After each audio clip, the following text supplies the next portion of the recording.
Just off a very wrestling-heavy edition of WWE Monday Night Raw. My name is Sir Owen, and joining me, as always, we have the Popcaster Panel. Welcome to another edition of the WWE Raw Popcast. First off, we have Travis Coaster. You kind of ruined what I was going to do. I was going to do the whole Enzo thing like I did a couple weeks ago, because, reasons. You kind of have to tell me if you want to do anything, so... Alright. You didn't. Hello. So. I can't teach that. Yeah, you can't teach that. We have Will. Hello. Yes, tonight was a very wrestling-heavy Monday Night Raw. Episode 1200. Yeah. And, let's just do this like we do. Let's get this train rolling. Is it episode 1200?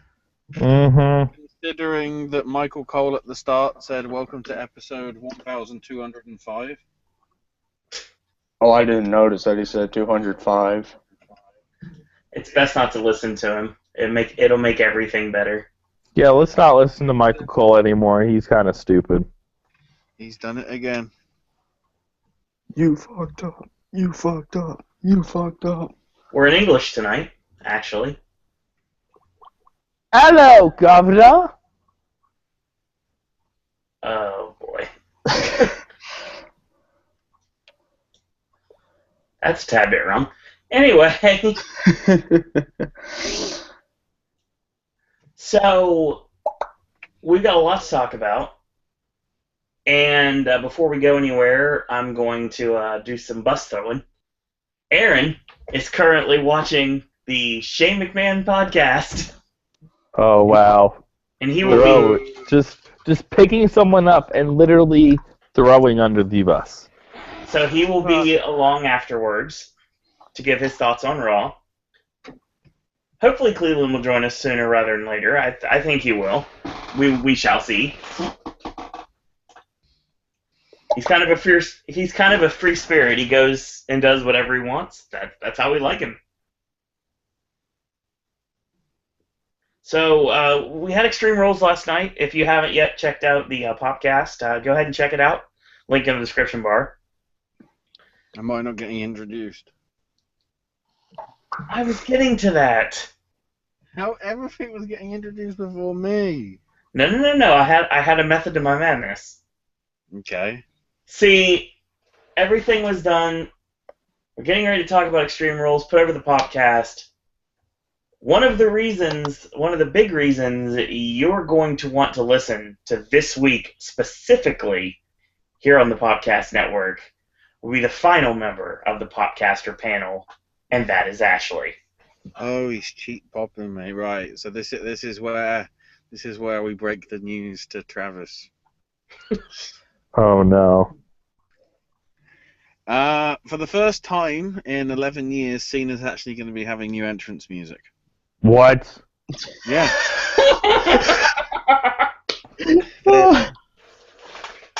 They're finally getting rid of My Time Is Now. No. They're finally updating. Yeah. No. Yes. No. We've got it here. We've got it going. I swear to God.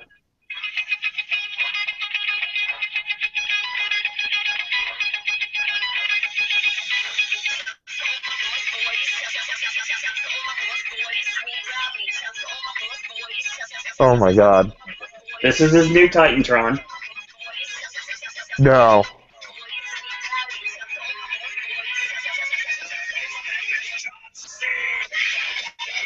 No! And then he comes out and does his stupid salute, and then he runs to the ring. No!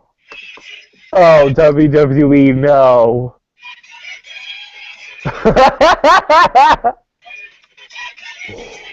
Oh, this just solidifies the fact that Cena's going to be a heel.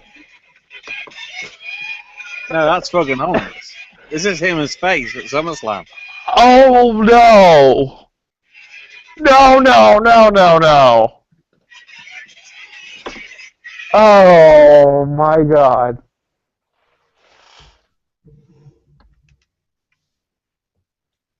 Oh my god. God, he probably doesn't. Ashley, you just turned heel in my mind right now. What? Oh man. Oh, that's so bad. Oh, that's so bad. Mm. God, that's worse than the Usos dabbing. I just sit back and laugh because I know where this is headed. Please say swerved. Please, for the love of God, say swerved. You've just been swerved. Nope, just kidding. Oh. April Fools! You. Right, that is the best piece of music I have ever heard. That is the best piece of music. Oh, Ashley. At first, when I heard it, I was like, what is this? And then as soon as the remix came in with John Cena, I was like, honestly, if they do another one of those WWE albums where they remix the shit, Oh, wow. so somebody did it by themselves. Somebody didn't get paid hundreds of thousands of dollars like Jim Johnson to remix that. Somebody did it and put it up for free on fucking SoundCloud. Ashley, I swear, if someone from WWE is listening to this and they're like, "Oh, that's a good idea," and it actually happens, You actually think I swear to God, I will buy a plane ticket to England and fuck your shit up.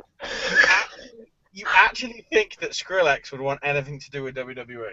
Wow. Who knows anymore? Well, if anything does But I happen, promise you, if this happens within a year of today, I will buy a plane ticket to England and fuck you up. well, Ashley, if it does actually happen, let me just say, it was nice talking to you, and it was nice hearing your rants. Good luck. I will rent a camper. Oh goodness, I didn't think that's you'd. just The bad. great thing is, I didn't think you'd hook, line, and sinker that hard. Right. That was Oh God. dude, that it was like, oh my god, he's falling for it. Well, of course, now that that's done, and this has That's actually been a couple days in the making, too. what? The viewers last night got to hear it, and since you weren't able to listen last night, this was your You first time you assholes. actually heard it. You assholes. Hey, why am I an asshole? All y'all. That's not cool, bro. Oh. I'll unfriend your ass on Facebook. No wonder Cleveland says the N-word all the time. Damn. Whoa! That joke is a lot stupider than Donald Trump's wall. How you doing? Wow! Can everybody stop making me say wow? All right. So we had our laughs, I'm such in a bad mood now. and we're gonna have our fun tonight. Mark my words. How do you feel about Reed Flair? But before we go any further, Oh, fuck. I thought it would be very respectful and very appropriate if I'm the one to say this. Now, this is a very important anniversary. It's been 17 years since a night I'll never forget. Over the Edge, 1999. And I remember watching the pay-per-view, sitting in my old place, which was actually in a little tiny apartment complex that was right above an aquarium.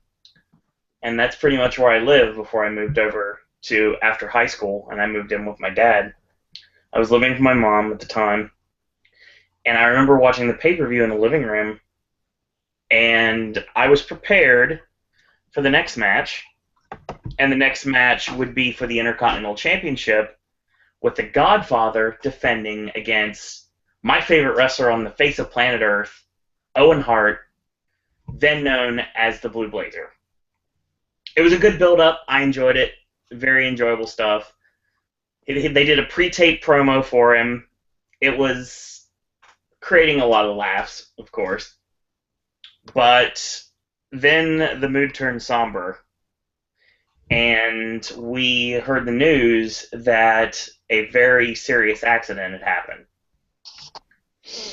And later on in the evening, Jim Ross was the one who had to tell everyone that this isn't an angle, this isn't a storyline, this isn't fabricated in any way, this is real life.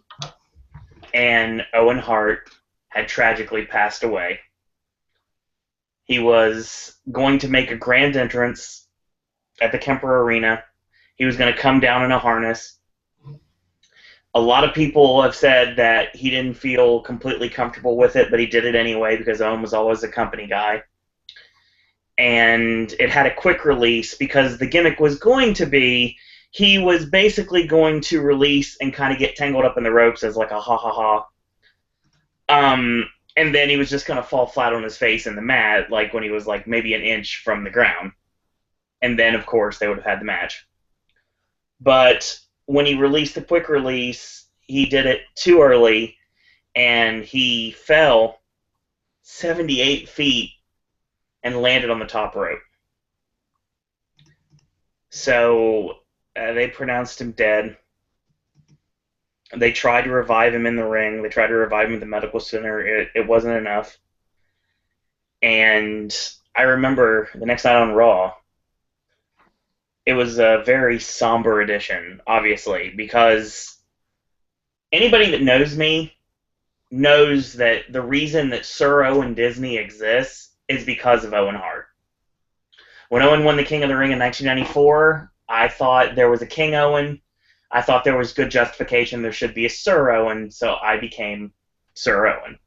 It was the name I used in the Indies as a ring announcer, when I did backyard wrestling and for commentary. Even when I did anything involved with independent wrestling, I was Sir Owen. And that's how it was. And it was my tribute to Owen Hart. And I thought that 17 years later, tonight, I wanted to make a tribute to my namesake, the reason why Sir Owen exists, and that is the King of Hearts, the Rocket, Owen James Hart.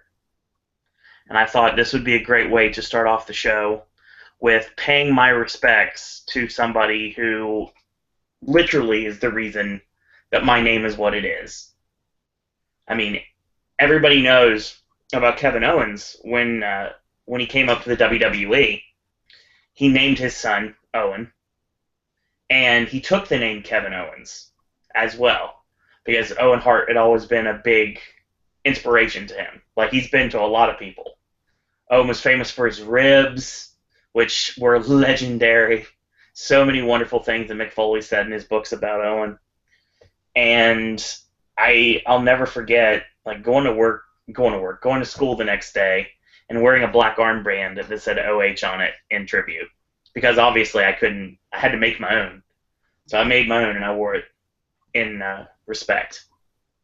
So here on the Popcast Network, before we get started with our Raw Popcast, I just wanted to say, Owen, you will always be missed. You will always be in our memories. And we very much hope that this is the year that justification happens and you are finally put into the WWE Hall of Fame.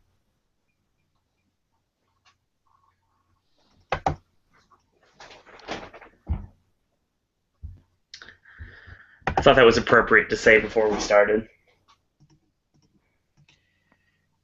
I want to make comments, but I don't think today's the right day. Yeah.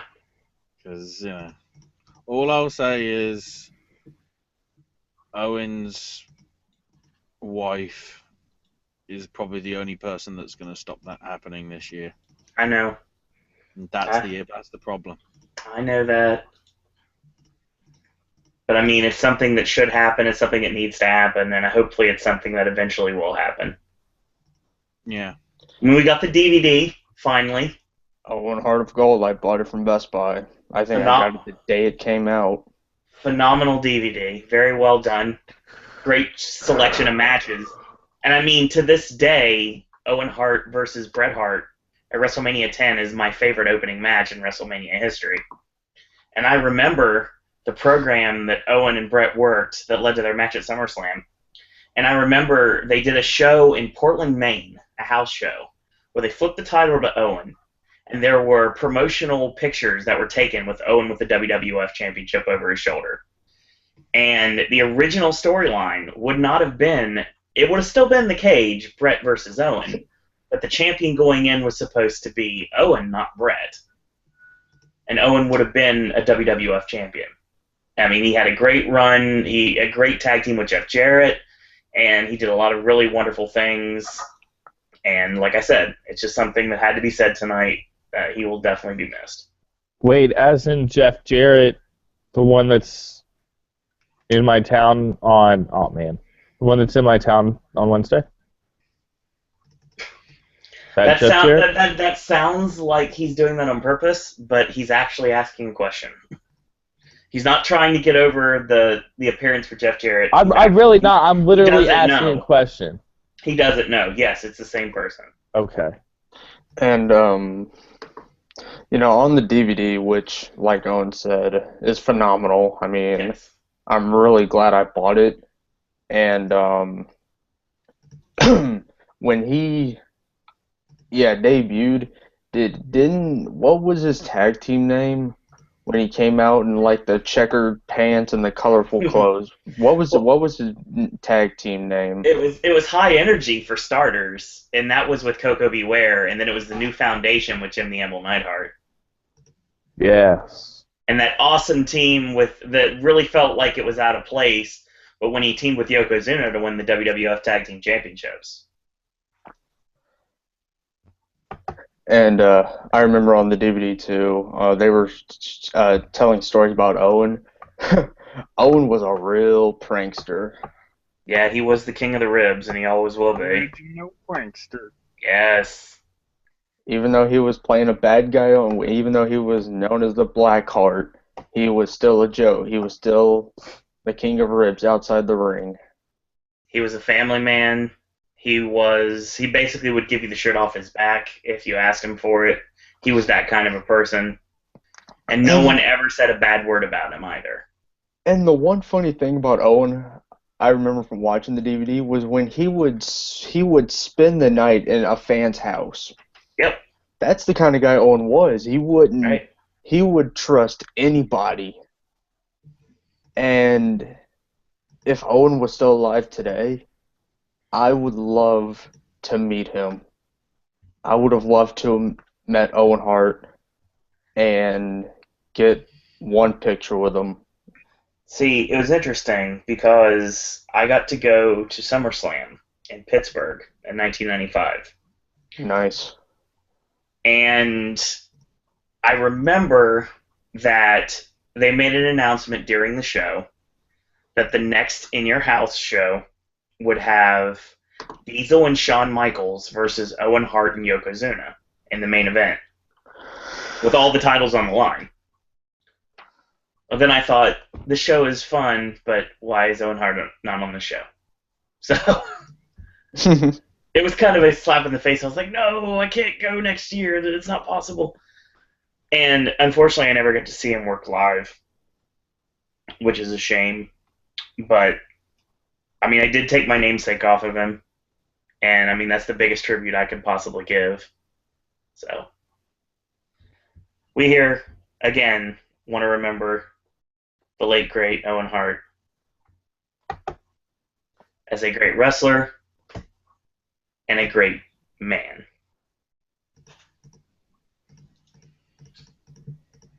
Now, I just thought that had to be said, deservingly so. Let's talk about Raw, shall we? It was actually decent. The show was wrestling heavy, very wrestling heavy. trying to find out who was going to qualify for Money in the Bank. We still have 2 more qualifying matches to happen on SmackDown. Talk about that on Wednesday. Do we know what they? Oh, we don't know what they are yet. Nope. Okay. But the show kicked off with the return of the man, Seth freaking Rollins. Thank God he's back. And he got rid of that little blonde streak in his hair, so. So, Uh-oh. Seth,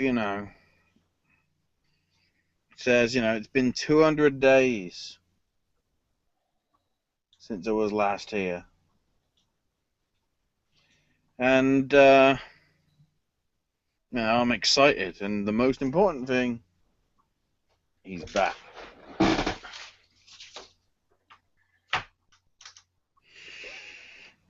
The crowd is overly just, loving it. Welcome back chants. Thank you, Rollins chants, everything. He wants the title that he never lost.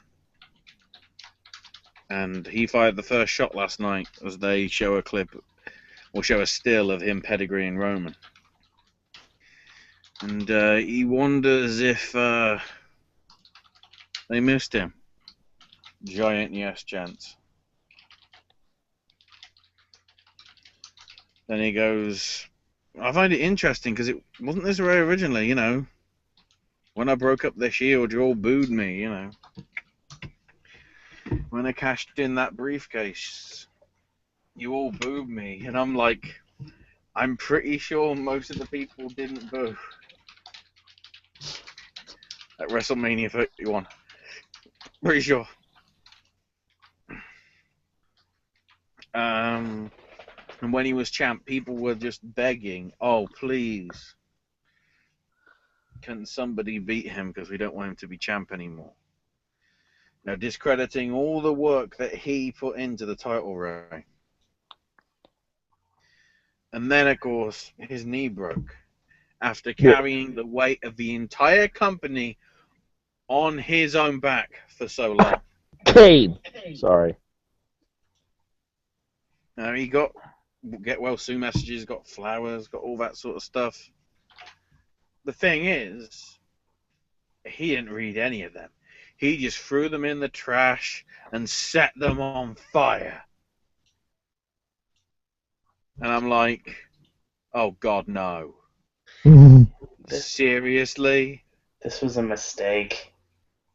No, Seth doesn't need anybody to get back to the top. If people don't like him, there's only one space on the Seth Rollins bandwagon, and that's for him. Now, he suffered and rehabbed through the past 7 months while everybody did nothing, and he will be taking back his World Heavyweight title.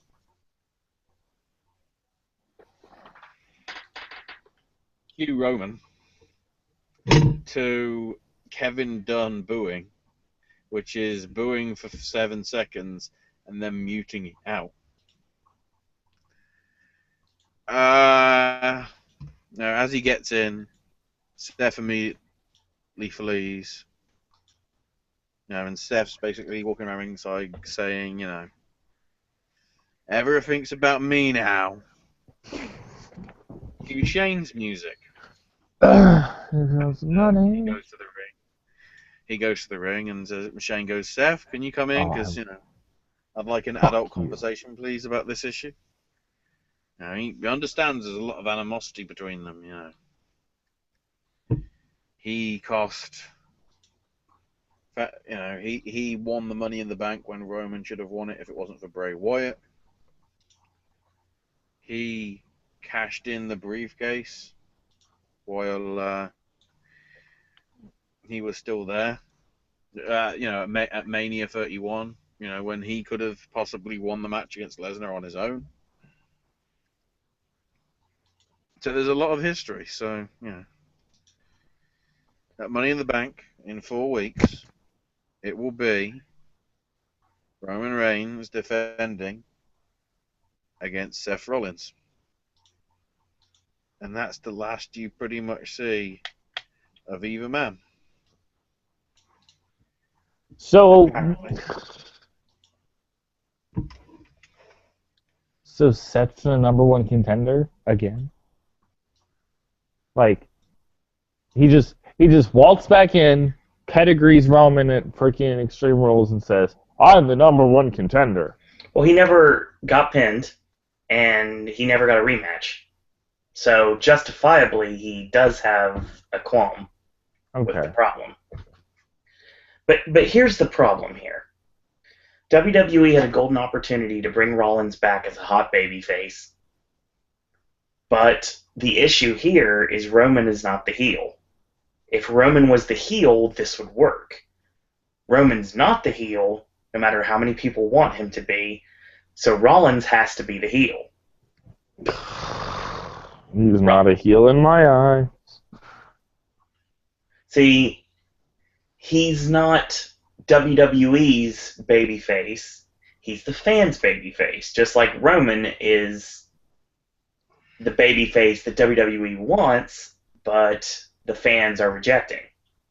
And if WWE wanted another Bryan Danielson situation, then they would let the fans take over again. They're not going to let that happen. So they're going to push Roman by hell or high water. If you think about it, we've got a very equal situation here. Right. In the sense that neither of them are good guys. Hmm. Neither of them are bad guys. They're the guys that you want to see go one-on-one. It's the match that got taken away from us that might have legitimized Roman at Survivor Series. I think if Roman had won it there against Rollins and they put on a good match, you wouldn't have had the Roman hate train. So much backlash would have been averted that way.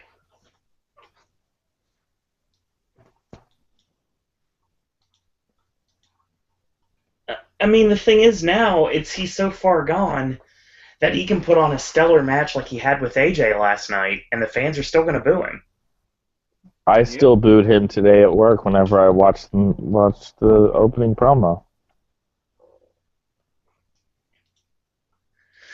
See, the fact is, I know Ashley doesn't, but I'm not sure about Willard. Actually, I'm pretty positive I know about what Travis comes when it comes to this situation, but we don't hate Roman Reigns. No. We don't hate the person at all. We hate what has been created. The monster. And it's not Roman's fault. We're not blaming him at all.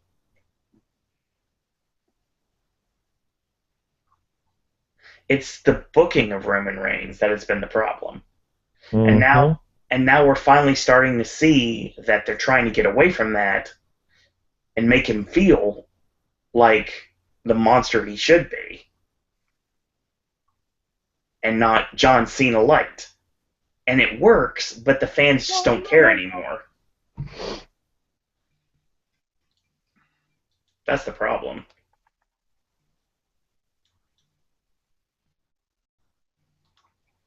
Yeah. Guess we'll never learn.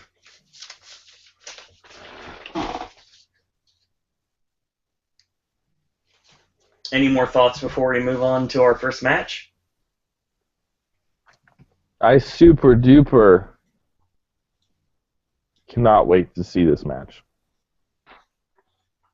Have you seen them face off before? In other promotions, yes. In WWE, no. You're referring to the three-way match they had in FCW. Yeah. Okay. That's the only explanation of that statement. That might be one of my favorite matches of Roman Reigns' career, actually.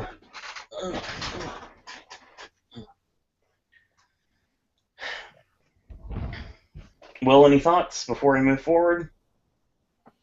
I just can't wait to see this match. I mean, I say it's going to be a good match. Right. All right. So we had 5 qualifying matches tonight to determine who was going into Money in the Bank. 2 qualifying matches will happen on SmackDown. So we don't know who those are going to be, but we can speculate towards the end if we'd like. So right away, they announce the matches you're going to see. We need to do it right. Good. Yeah. Damn it! Every time I do this, it doesn't. Okay, now.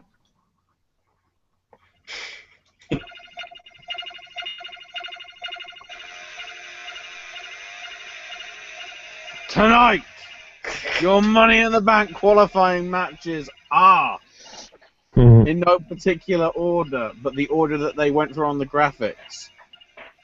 Cesaro taking on The Miz.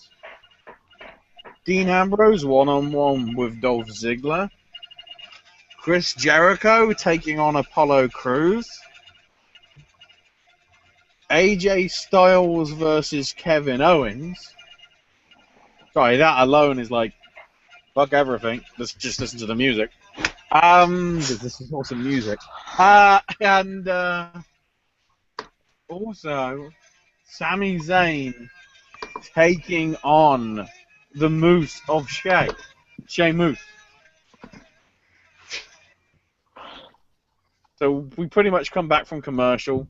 Renee is backstage with the Shea Moose.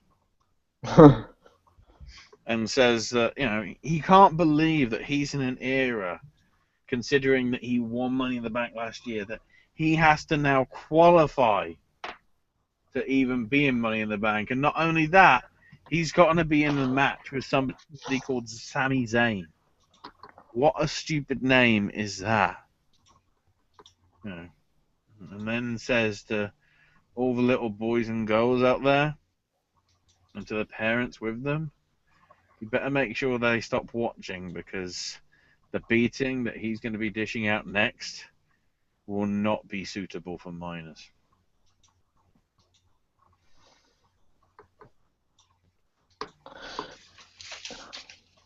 I don't know whether that means, Manic Minor or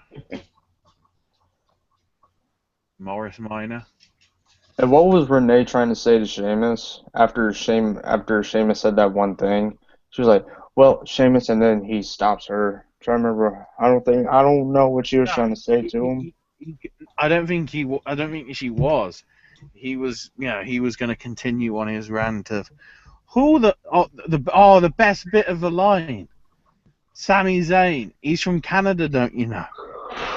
He's not even from this country. Says Sheamus, who comes from fucking Ireland. Anybody notice a problem? Yeah. Anyway, Sami Zayn shows up, and then Sheamus shows up. But the question is, Owen, were we entertained? Yeah, I say so. Yep. So, Sheamus lost on SmackDown to Dolph Ziggler in a match that probably wouldn't have ended that way about 6 months ago.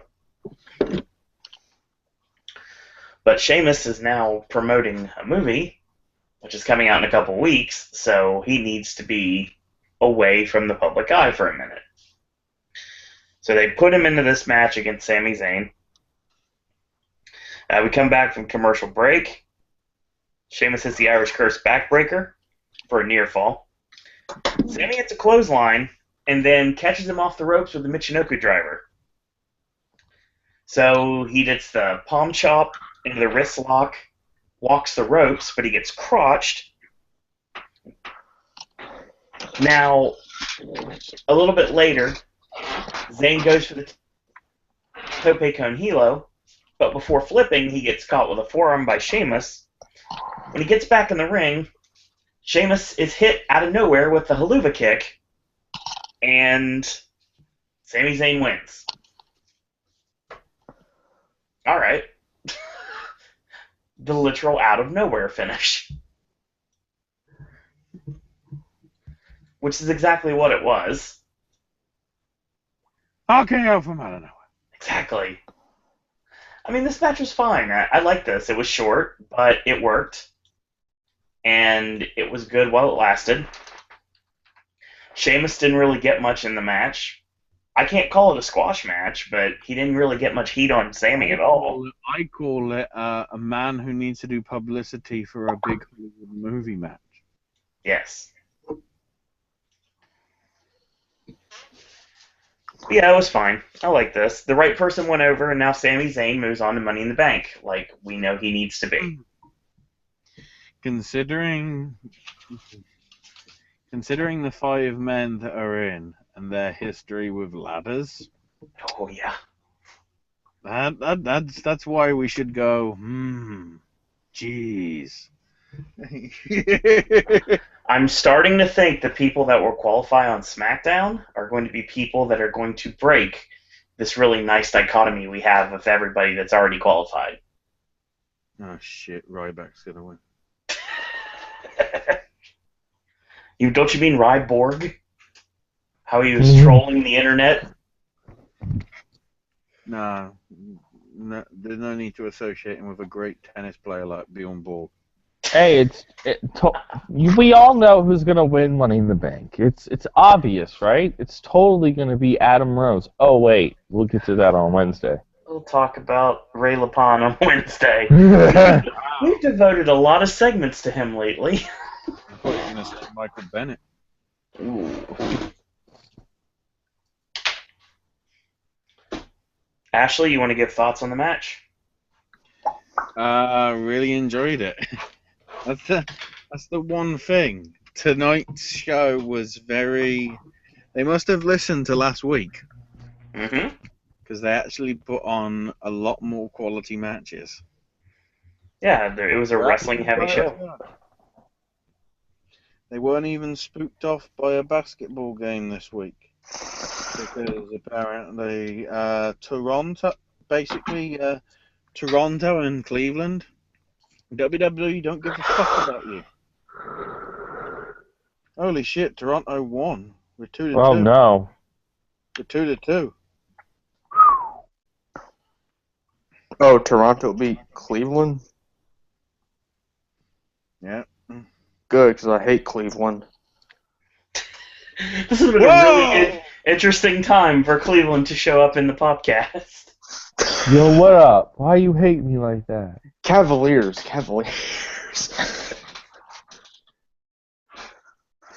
Bloody hell. Oh boy. Will, thoughts? I've just Oh, noticed. sorry, go ahead, Ashley. I've just noticed because the continuing want of me to know that the NBA playoffs are going to fuck over WWE over the next fortnight. SmackDown is going head-to-head with Game 5 of Golden State versus Oklahoma. Mm-hmm. Which, of course, still means there's the possibility of Game 7 affecting next week. So, we'll find out. Hang on, do we find out more? Have we got more matches coming up? We've still got that. When we're doing Wednesday show, it's going to be Toronto versus Cleveland Game 5. So.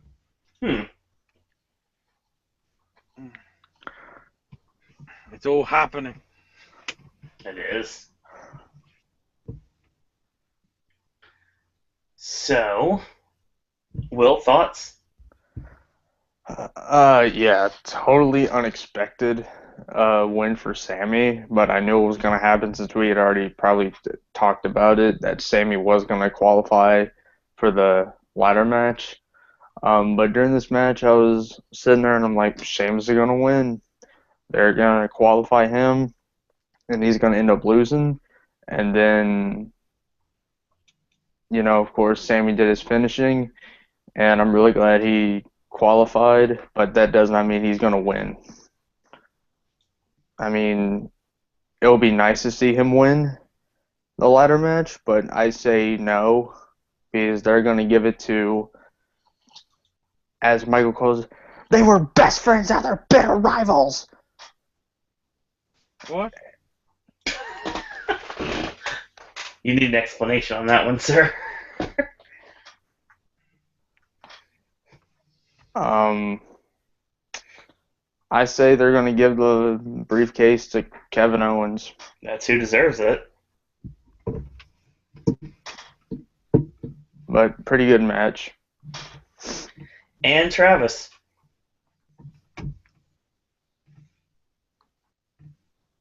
Well, not one of these. Good match. Yeah, no, I'm here. It was a good match. All right.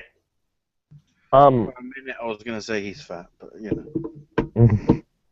Why am I tag partners with Victor?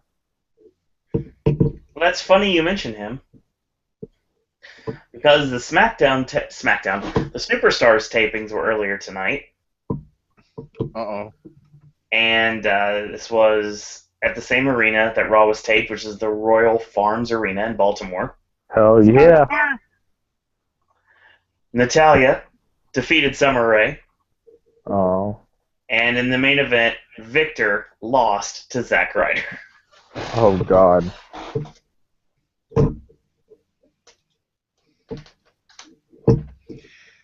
The key thing to note, Sheamus loses it. Oh, yeah, he throws a Johnny tantrum.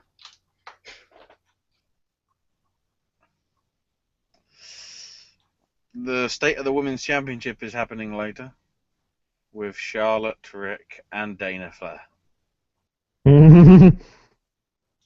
That's pretty much the truth.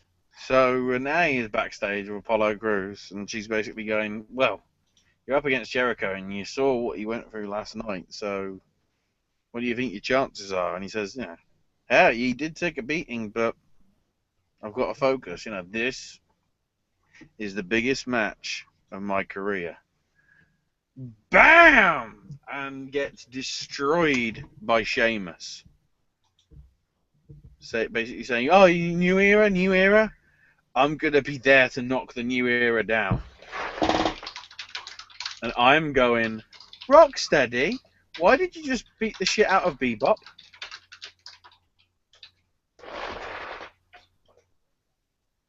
Nobody?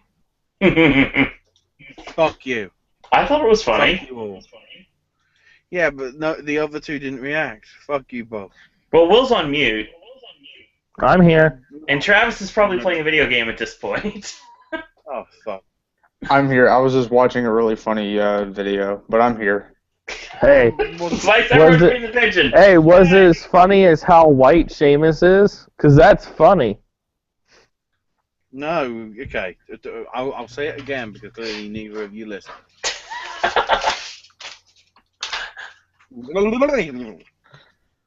I was simply wondering, hey, Rocksteady, why are you beating the fuck out of Bebop? I kind of Rocksteady is the people who made Batman. Oh my god.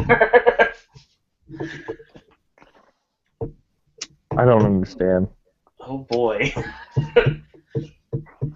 Teenage Mutant Ninja Turtles coming to a theater near you in 2 weeks. Famous, all that work you did on the movie, fuck off. Travis don't give a fuck about you. I don't. I'm gonna hit you with a bat, Sheamus. You know what's funny? I'm actually going to get Sheamus right now in my game. And I hit him with the bat as he jumped off the top turnbuckle. Glad you care about the WWE Popcast. And Owen, I swear, if they can get away with it, they're probably going to do some kind of a Sheamus parody in the Bill and Ted show this year if they get away with it. Maybe. No. Oh yeah, if you want to bring up Bill and Ted, Will. Yeah. If you want to bring up Bill and Ted, I do want to give my congratulations to PJ and Bree, who got married a little bit ago. Yes. If they come across this, congrats you guys. You know what music Bill and Ted need? This. You need this. That's the music Bill and Ted need to come out with. I will kick someone in the throat. That's real. Congrats to PJ and Bree. I mean, they are an awesome couple. Yep.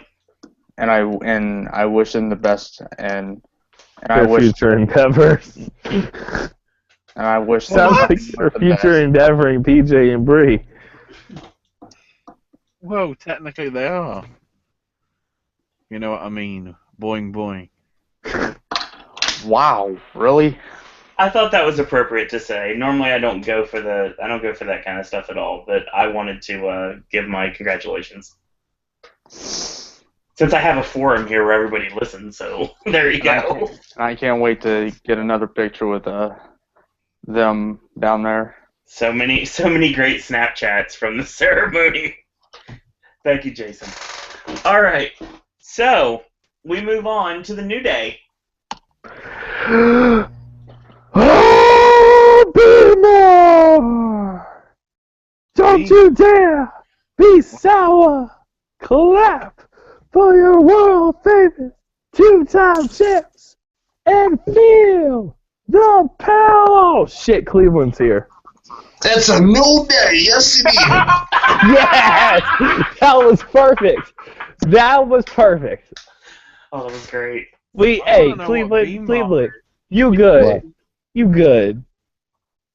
You mean I'm all right? You're alright.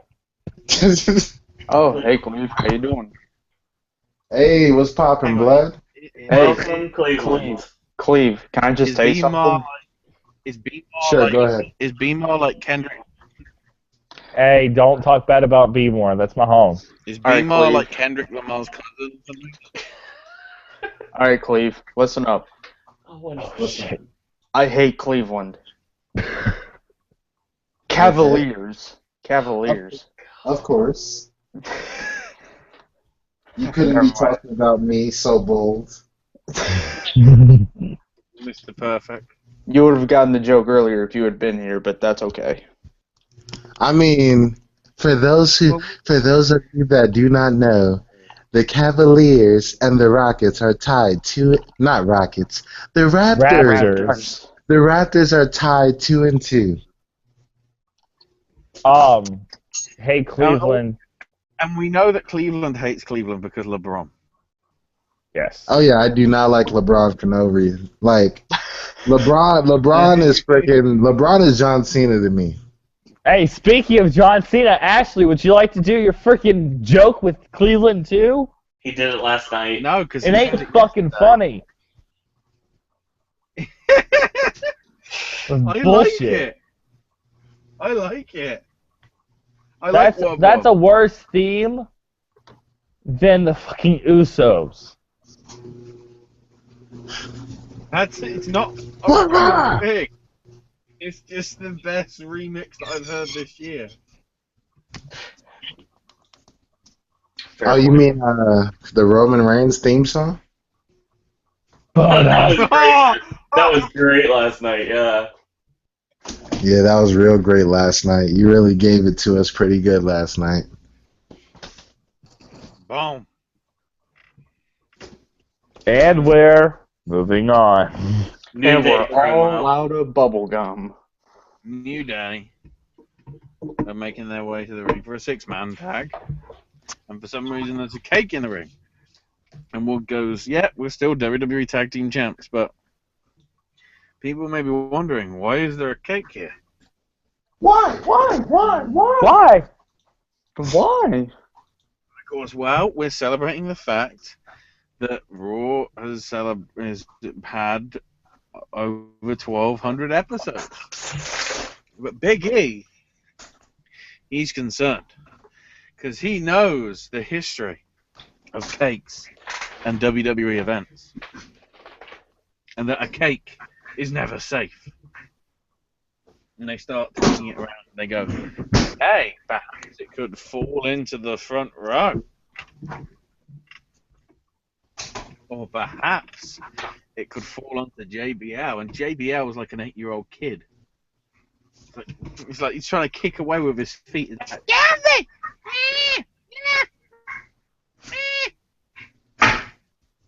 and Byron's laughing his ass off, and then they go, or perhaps it could fall onto Byron, and Byron's like,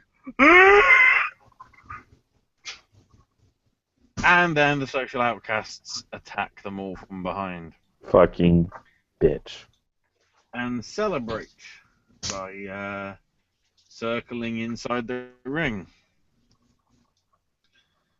During commercial, I guess they did something. and so celebrated by circling outside the ring. They then fucked up by dropping Heath Slater on his ass. That was funny. New Day took both Axel and Dallas out. Slater gets thrown in the ring. Xavier hits him with Wilson Pickett's in the midnight hour. 1, 2, 3. The match is over. I don't mean to take this away from Owen, but practically that's what just fucking happened. That's exactly what happened. And then they get Heath Slater. They get the cake. Well, no, actually, they grab Biggie puts his hand in the middle of the cake like he's hungry. And they go, no, I think I've got an idea. And throw Heath Slater into the cake. And then grab other bits of the cake and start eating them. And that's the segment. Your tag team champions, ladies and gentlemen, just fucking job, even though they won. This was stupid. What? Also, where were the fucking vaudevillains? Buried. Oh, they weren't even on Superstars this week, so. Now that's The Well, main event. Vaudevillains versus Epico and Primo. Vaudevillains are dead. Okay. Did you guys know there's a person that like listens to us and so, like he figures out like our favorite things to say before we're about to say something. I got a message today, and this guy, who I will let him stay anonymous because he's pretty good. He said that my favorite thing to say is "Here's the thing," and I got so pissed off because I was just about to say "Here's the thing." Nice. So to you, Mr. Anonymous, I have a big middle finger waiting for you to sit on. But anyway, here's the thing. Here's the deal. Screw him over. So here's the spin. Here's the spin. I actually thought that Here's my something. peace of mind. I thought something good was gonna happen out of this. Like, I would love to see a storyline between the three since Adam Rose has been released. Rest in peace. I would like to see the social cast go up against the New Day, but actually make no. Hear me out. Hear me out. Hear me out before you count me out. What now, Trev? I think if they actually said, you know what, Bo Dallas, wrestle like you're in NXT again. You know what, Curtis Axel, wrestle like Paul Heyman's your mentor again. And who's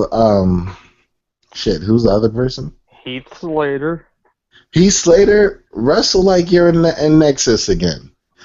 I think you would have yourself a good storyline.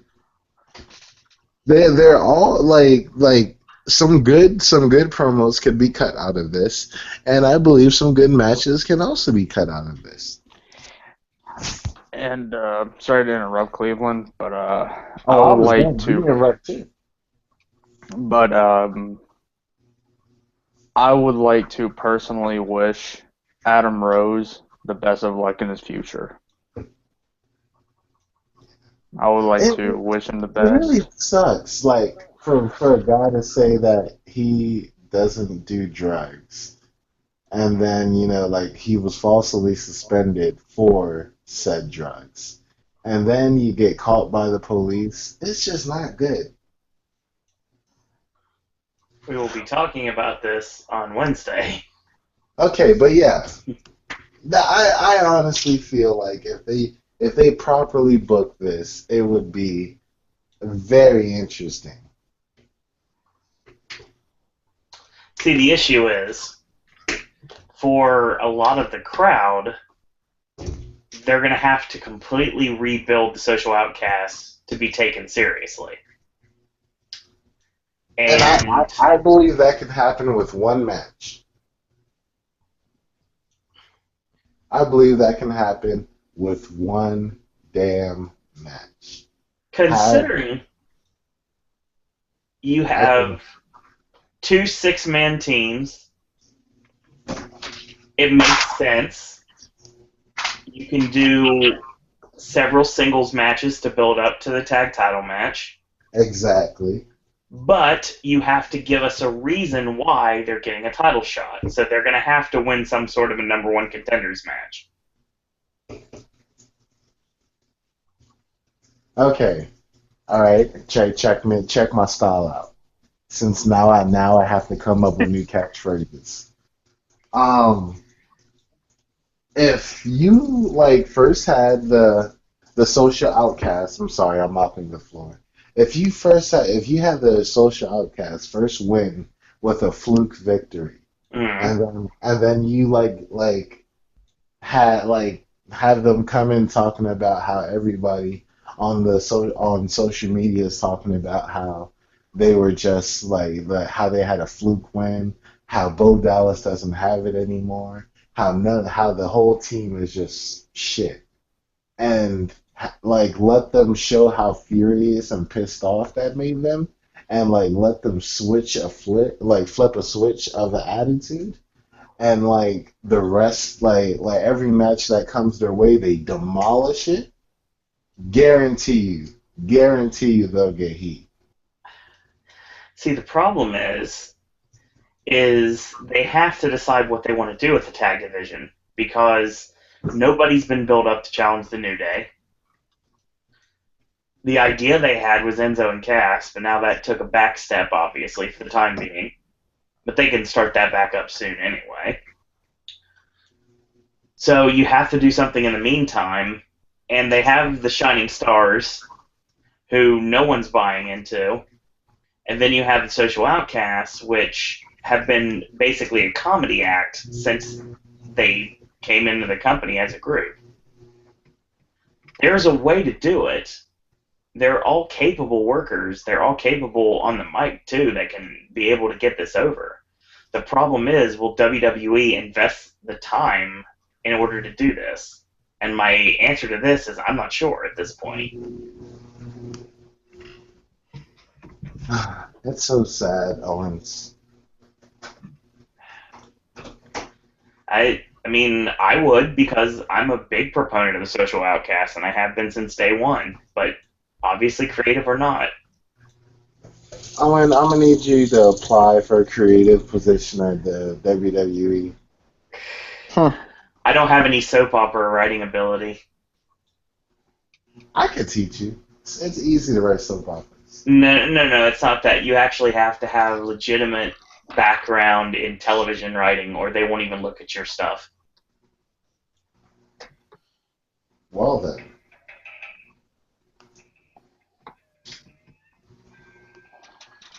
So that's the reason why the creative team is in the position it's in, is because a lot of them aren't wrestling fans.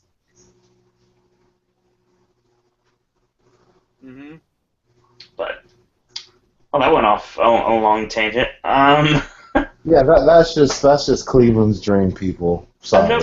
No worries. I mean, yeah, I don't have a problem with that, Cleveland, if that actually went down. But I mean, I don't have faith in WWE to do it. I would say they'd use Primo and Epico before they'd use the Social Outcast, just because they are determined to make sure that that gimmick works and they get their money back on the investment. My thing is, if the Primo and Epico thing does not bring Carlito out, someone I don't think you know how serious that is. If that doesn't happen, someone has to get shot. It's already dead in the water. I mean, we're talking about their promo they had later on in the night, which was the only time you saw them all night. Someone has to get shot then, and Oh boy. I honestly feel like Ashley could be the person to shoot them. That's an interesting response. Ashley's not saying anything right now. Well, here's the thing. I said to Ashley whenever he whenever he played the John Cena thing to me, I said, I swear to God, if within a year from today, so May 23rd, 2017, if that ends up being John Cena's theme music, I will fly to England and I will beat the living shit out of it. Out of who? Ashley. So we're doing the internet tough guy thing again. I mean, listen. Actually, my exact wording was I was going to fuck him up. I mean, guys. I said this before. I'll say it again. Travis is 7 foot tall. And you can't teach that. Like, if me and Travis ever fought, I'm sorry, but I'm kicking you in the nuts as soon as I can. Yeah, exactly. You street fight. You do what you have to do to win. That's exactly how it would sound. Just bang, bang. I think Ashley's gaveling. You ever watch Boondocks? Stomp them in the nuts. Oh, fuck. That is great. Boondocks. Anyone Yes, else have? The first time a Boondocks reference was made on the podcast show. I hear a gavel. Yeah, I heard gaveling. Ashley?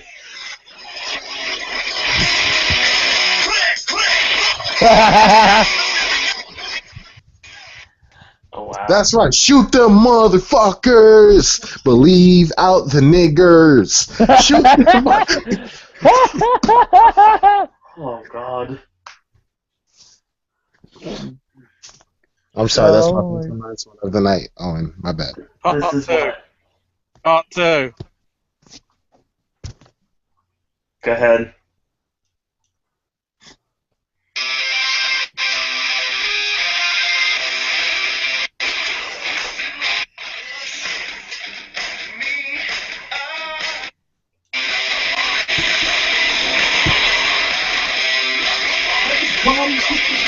Let the bodies hit the floor. Let the bodies hit the floor.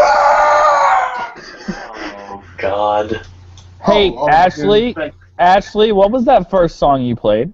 Click, Click, Boom by Saliva. Okay, that's what I thought. That's ironic. It's very ironic. What? Because it was on a SmackDown vs. Raw video game. Nope. It deals with our favorite lobster.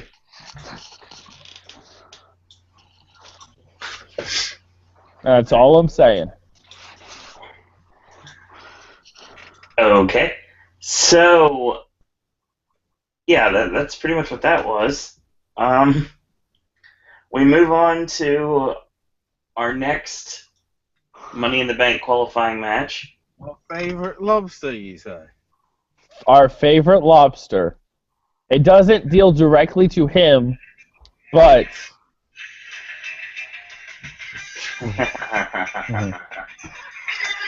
Rock Lobster! Yes, you got it! Rock Lobster. Rock fucking lobster. Rag Lobster. No, not rock. Oh my god. You guys are... Anyway, Just no. Cesaro and The Miz is up next. You know what that also links to? No! What the Rock is cooking. Because it's got the word rock! Oh god. The Rock wakes up every morning at 4:45, clanging and bang. Sorry. So The Miz and Cesaro. Roast. Purchase the Rock Clock app. Actually, it's free, so you can just get it for free. Oh, As- shit. Go ahead. So, Miz and Maurice come out.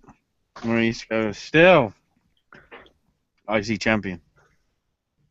And Miz goes, notice that, still. You know, the odds were not in my favour.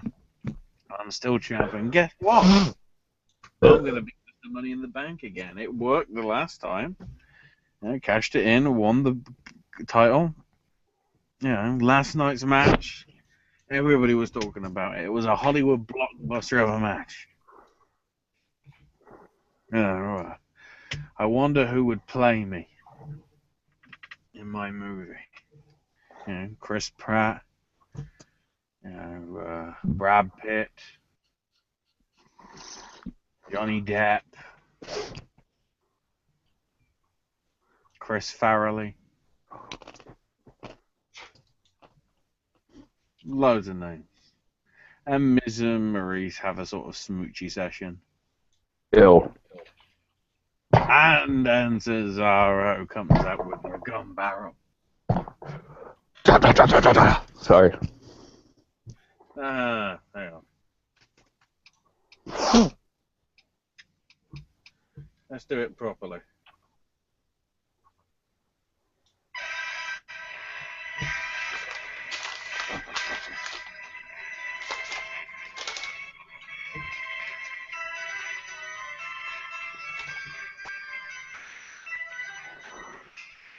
And that's the shot of when he got buried when he won the Andre the Memorial Trophy 2 years ago.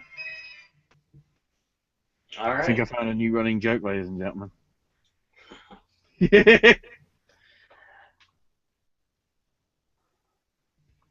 So the match immediately starts with the corner-to-corner Swiss uppercuts. And then Cesaro does something that he's been doing a lot lately, and that's the running the ropes drop kick.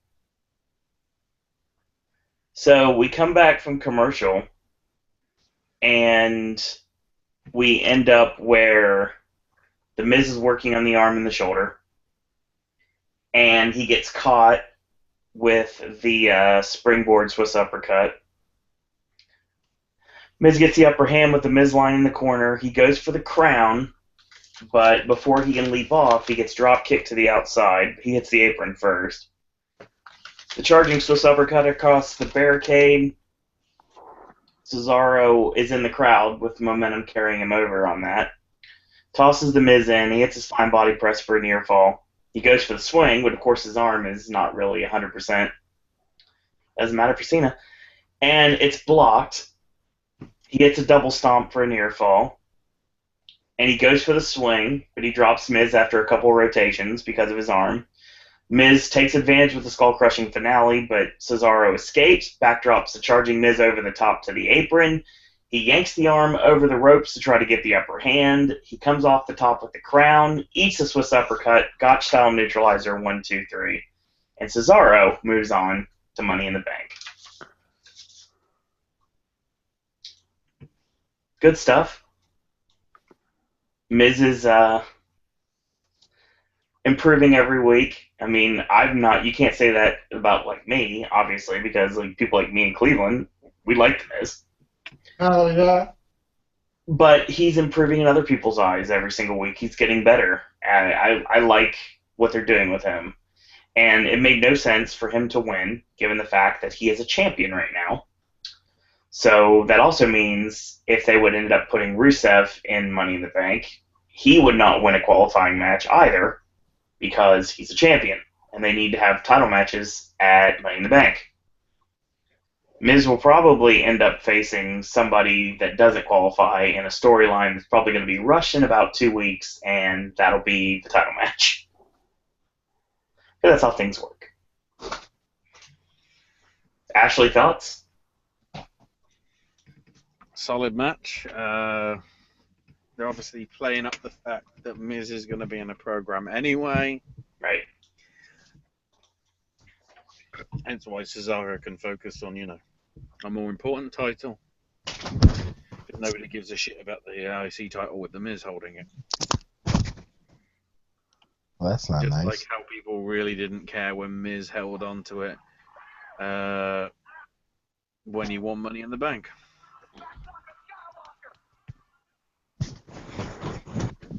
Cleveland, thoughts?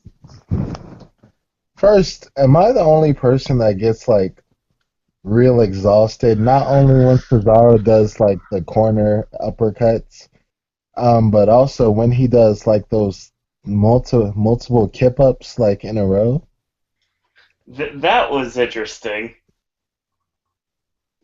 Like, I mean, I'm fat, so I couldn't do that if I tried, but, I I'm liking it. To be honest, even like taking my like for The Miz out the window, I'm liking almost every match that The Miz has been a part of for the past month. Right. It's he's definitely been carrying his own weight in these matches, and I think a lot of people think that you can't teach an old dog new tricks, but The Miz has definitely been showing a different side of him in these matches as of late. So I'm liking it. Right. I agree with that. Will?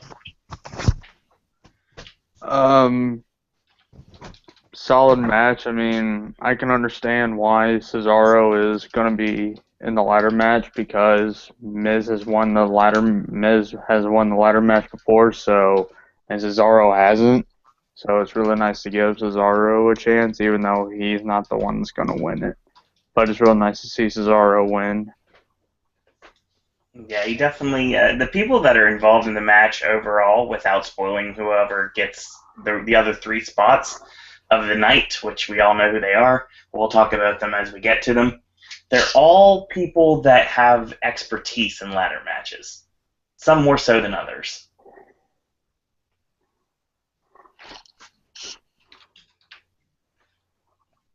So I'm curious to see where we go with this. And Travis. Yes, just yes. I'm starting to like The Miz. There we go. And Connor's an asshole. Sorry. Tag me in. Thank you. Jesus. All right.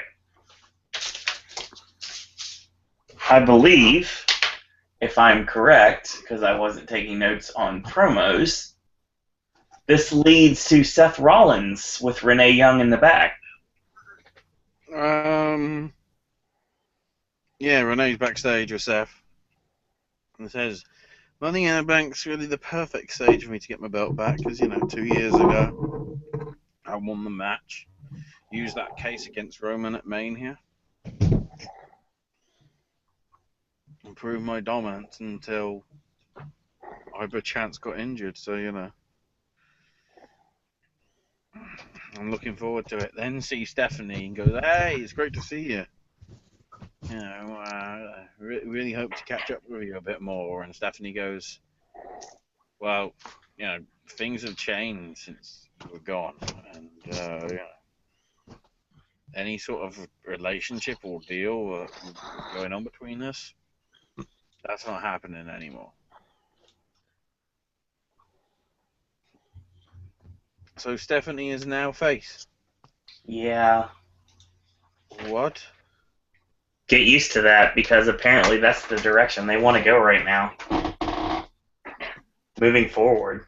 I tell you, when the book is out and everybody's bought it first week, they'll flip us straight away, and then there'll be massive book burnings. It'll be like Fahrenheit 451. I'll buy that. Stephanie will be considered by women as Hitler. Whoa. That was real. Hitler did the book burnings.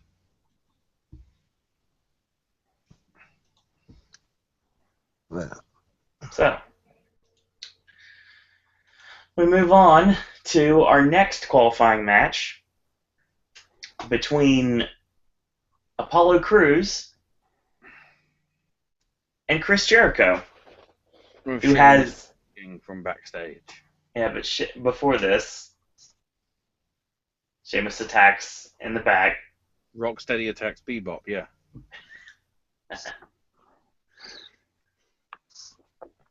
Which is interesting. Cleveland didn't even get it. What? Yeah, there you go. I'm sorry, I spent 5 years waiting for this to happen, and fuck. Hold on, no, please no. Yeah, listen, I was still stuck on the Hitler thing. You gotta believe me. I was still stuck on the Hitler thing, man. We saw the clip from earlier on in the night as Apollo made his way out of Rocksteady beating the shit out of Bebop again. Yeah, I gotta be honest. fucking lost on this joke. Yeah. I'm sorry. Rocksteady's not making the movie. It's Nickelodeon, right? I still don't fucking get it. No, you don't. Oh my god. First thing I can say about this match before it gets started, Apollo Crews is not selling anything when he's making his way to the ring. He is jumping up and down during his entrance. Like he wasn't even attacked by Sheamus. I'm gonna jump up and down because Sheamus didn't hurt me because he's just big. Listen. You guys gotta understand. And quick disclaimer: this is about to get racist. Wait, are you gonna say black people don't get hurt by little white men? No. Okay.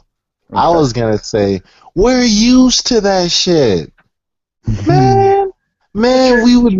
We would be out on the field, get beat up a little bit, then come back in the house, give our wife a good 10 strokes, and act like nothing was wrong. The thing is, though, you're supposed to sell. The only thing he's selling is Kool-Aid out there, man. Oh my god. Okay. That Kool-Aid. Last but certainly not least, finally welcome Mr. Entertainment. Welcome, Aaron. Where the hell have you been? He's been watching the Stone Cold McFoley podcast. Stone Cold McFoley. No, I watched the Shane McMahon Tell podcast with Mick Foley, and then I watched a amazing performance from Cynthia Erivo. Shout out to Broadway's The Color Purple that moved my dad to tears. So thank you for that. Oof. Now I'm here. I can't say much about The Color Purple. I mean, whatever. All right. It's a great color. That it is. So this match goes a lot longer than I thought it would, even though in actuality it just seemed longer. Jericho is sporting bandages on his back, selling the tacks from last night. This match is it was interesting because Jericho gave Apollo a lot, more than I thought he would. Apollo ended up going for the cruise missile. Jericho forward rolled into the walls, but he got to the ropes. He hits a leaping enziguri kick and rolls him up for a near fall. He telegraphs his drop kick, and then we get the most awkward thing I saw tonight. Apollo goes to kip up on the lion salt attempt, and he still somewhat hits it, and it looks really awkward.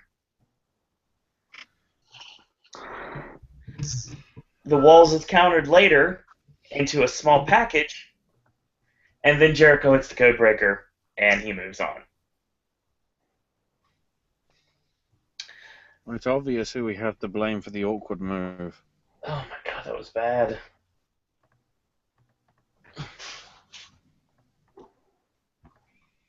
Yeah, but did you see how strange that looked, though? I mean, they both looked horrible when that happened. There's only one person to blame.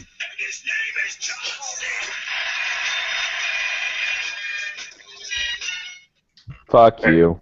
Fair I've point. got to get used to using that again, considering I'm going to be plastering it all over from next week. You. Man. You don't even know what I have planned for next week. Yeah. What the hell? By the way, If I was Owen, I'd be very afraid. 44 hours. I wouldn't even. Don't even. 44 hours till what, Ashley? Wouldn't you like to know?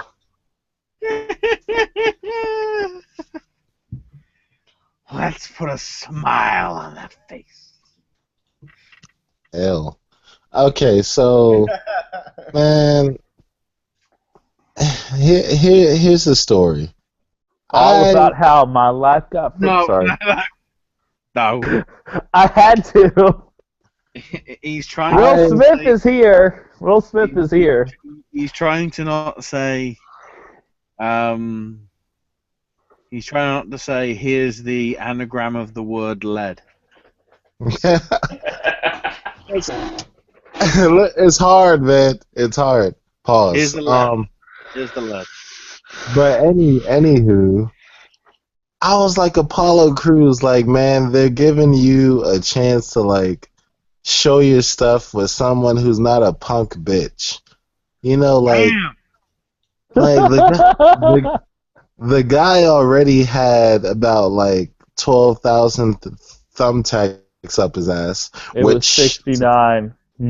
which can you believe like people actually went online and were like, oh, they were fake thumbtacks, bro. Oh Like, my god! Just turn off your computer and just live in a ditch somewhere. No, they must have been fake thumbtacks because the wrestling pay-per-view didn't happen at the Home Depot Center. And you know, to my knowledge, it might have been the rubber tip ones. I don't know. I mean, it was one of those moments where you take the picture. Why the fuck didn't I say Staples Center? That would have been more obvious. Yeah, that would have been funnier. That would have been funnier. I mean, it's one of those moments where you take Jericho and the picture with the thumbtacks in his back and put it on social media and they say wrestling's fake, and drop the mic. What is fake? It's choreographed. It's predetermined, but you know I've always said it's sport. It's fake, but you know it isn't fixed because I never knew it was broken.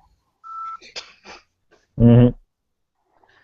but yeah, like Apollo. His book. Please do so. Apollo, this was your chance, you know, like to show yourself. I don't know what kind of kip splash happened in the middle of that damn ring, but I never want to see it again. It just looked bad. And the problem is that I think they booked it as if they were doing the July the 2nd show in Tokyo. Mm-hmm. Because, of course, we know Uha's history with Japan. Correct. And I think he was trying to basically do an Uha Nation versus Chris Jericho match. That's exactly what it was. And he didn't deliver. He did not. I don't know what this is going to mean for him in the long run. Jericho didn't look happy. Apollo didn't look happy. It just happened, and I'm honestly surprised the crowd didn't pick up on it because there was no chance. It could be worse. Could be the Shining Stars. We'll talk about The Caribbean. Wait, does this mean whenever we get a Shining Stars promo now, we get to hear Lin-Manuel Miranda talk about Puerto Rico? No. Darn it. Unless they wrestle, which by the looks of it will be never.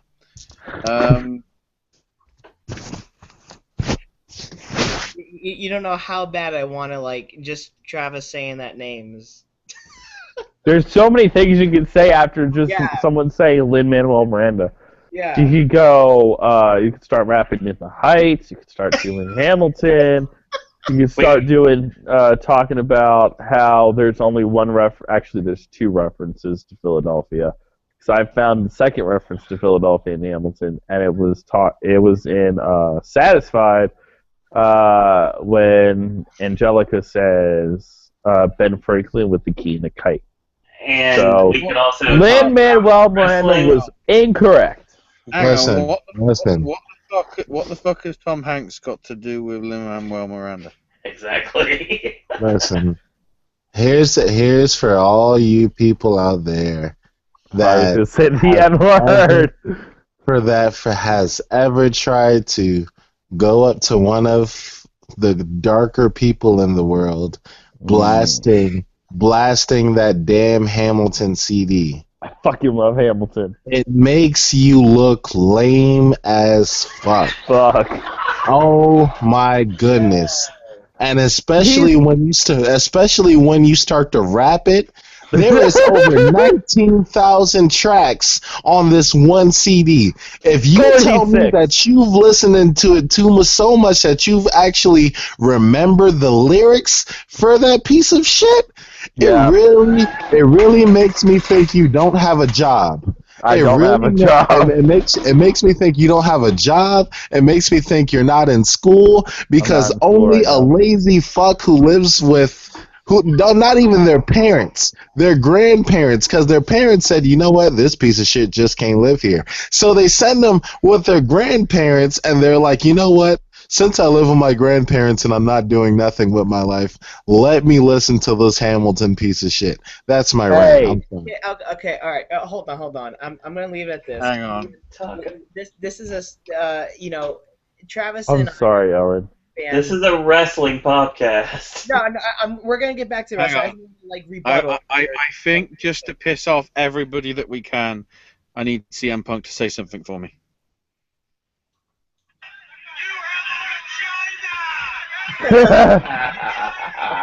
It's good. No, I mean That's exactly how I feel. I just want to say one quick thing. Is obviously me and Travis are very dedicated and passionate fans about Hamilton in the Heights, and also Fucking love Hamilton. But here's the thing. It is the only musical right now in Broadway, Cleveland, that was on the Grammys. Mic drop.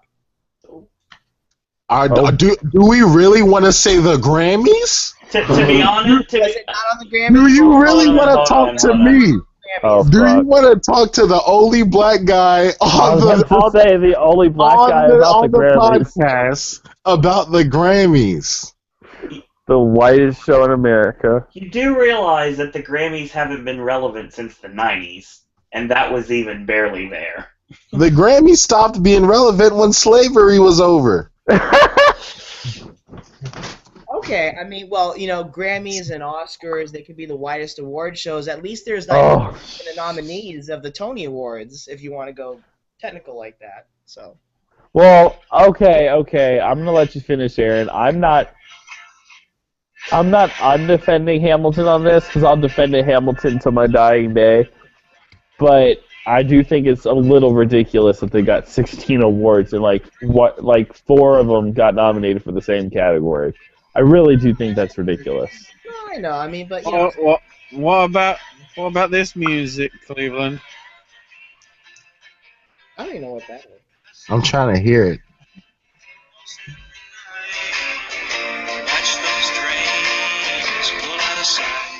What the fuck? It's George Hamilton IV. Oh God. Anything Wait, so that- whenever we get mad at Hamilton, we're not talking about Greg Hamilton, right? Is that an acceptable form of Hamilton? Greg Hamilton is good people. I'm trying to bring it back to wrestling, Owen. I really am. No, you need to try harder. Next time I see Greg Hamilton, I'll be like, Greg Hamilton. I Oh, we've been waiting in the wings for you. Aaron, Greg Hamilton, that's not a penis. It's a fat vagina. What? Oh my God, that is one way to get me back into wrestling. Holy shit. Enough! Shit. Nakamura has spoken! Enough of this shit! Nakamura has spoken! Is somebody slapping their penis against the phone? do we have any more thoughts? Latino Stone style. Dear God. Ashley, thoughts on the match? Pretty good. I mean, aside from the blub, Mhm. whatever happened, it was the biggest match of Apollo Crews' career. Yeah. And I wasn't expecting him to win it. No. If he only debuted on NXT this year and went up that quick, it would have been a bit of a case of, yeah, I don't believe there's no more. Cleveland? Didn't I just talk about it? I'm not sure anymore because we got into this random Broadway conversation. I'm so sorry. But yeah, I do think it was good. I just didn't like the blob that happened using my homeboy Ashley's quote. Right. Will? Oh. Honestly, I have no thoughts on the match. I mean, sure, that one blob, but at least he could have at least sold the attack by Sheamus. But no, he's gonna say, "Oh, I'm gonna walk out there and I'm superhuman. I don't feel no pain." Oh, like John Cena doesn't do that every night. Give me a break. But yeah, I mean, I knew he wasn't gonna win. So, all right, next qualifying match. Travis. Thank you. I just want to say one thing. Apollo Crews, don't throw away your shot. Nothing, Aaron? Wow, okay, never mind. Here we go. I'm Oh, God. not gonna waste my shot, you know. Mm-hmm. Okay. That's what you should do with Jewel. Oh, touche. God, Mark Henry is fucking staring into my soul right now. That was actually really good. I like that. How you doing? Speaking of that, thank you, Will, for getting us back on track. But she'll never call me. She never calls back, anyways. How you doing? So. Hey, my dad doesn't either. How you doing? Come on, really? Come on. Ashley, promo time. Oh, jeez. Now he's backstage. Sheamus, you just saw what happened there to Apollo Crews. What's your reaction?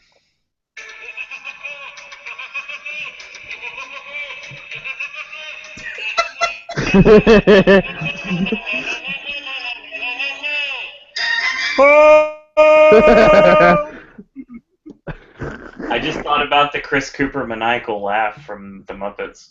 Maniacal laugh.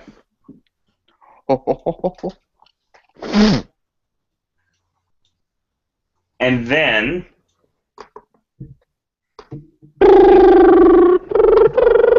Sorry. That was actually pretty good. We get another Bob Backlund, Darren Young thing. I would think of better things to do in 80 seconds. I think I might have found it. I like to see. Wait for it.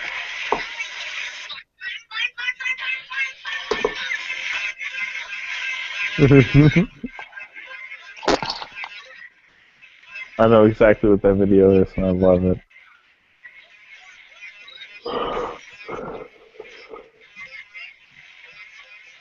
Darren, what are you doing? I'm having fun. Fun.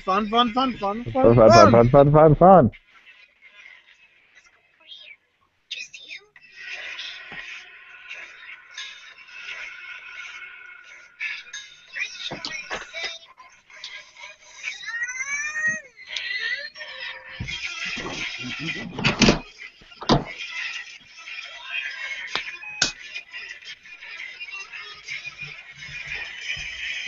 More kazoo.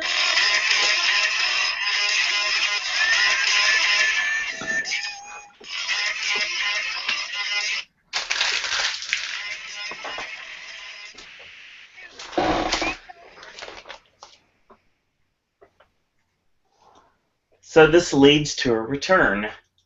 We could make Darren Young great again. I choose Kazoo Kid.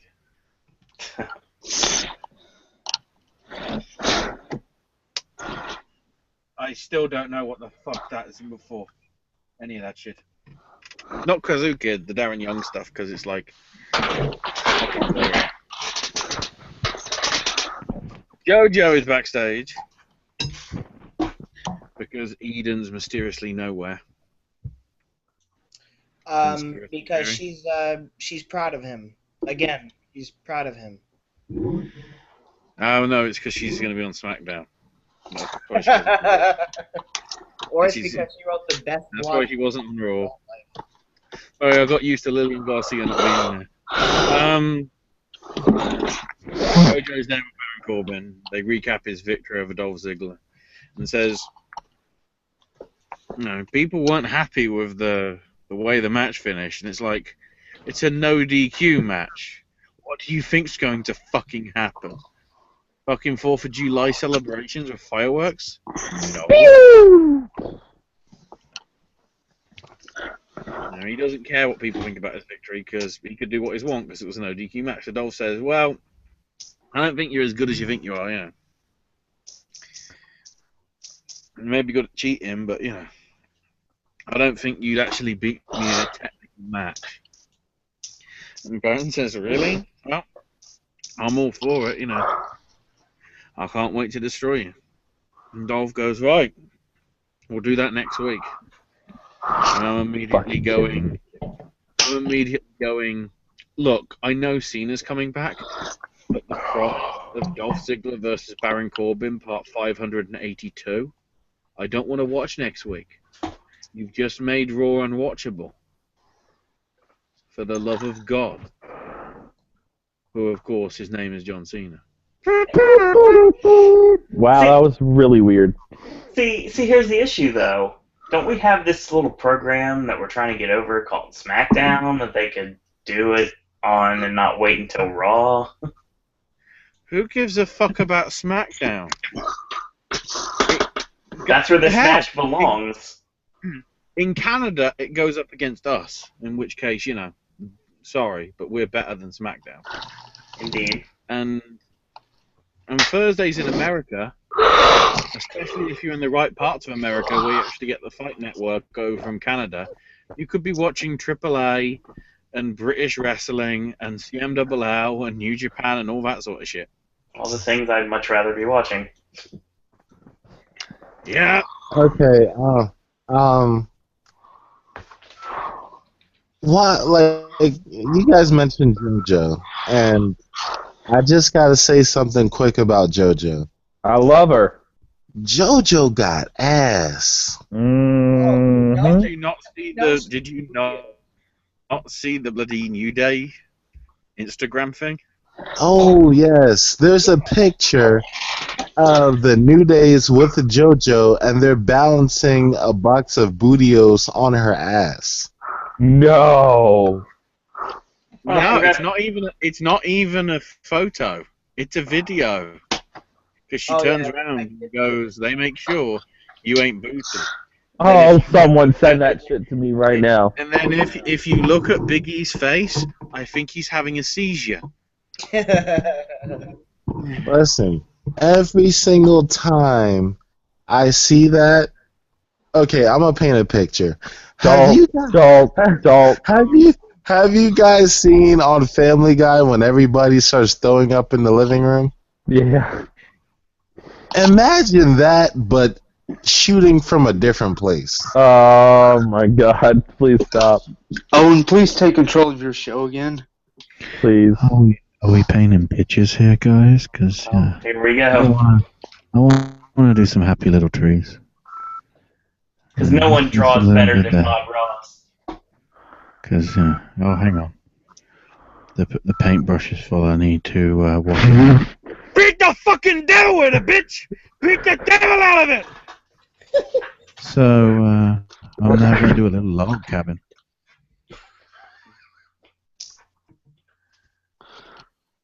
I just love that. He's like, I'm going to beat the devil out of it. It's like, fucking hell, he's a Satanist. So, you want Dolph to continue on, Dolph says Corbin better watch his performance tonight to realise what he's dealing with.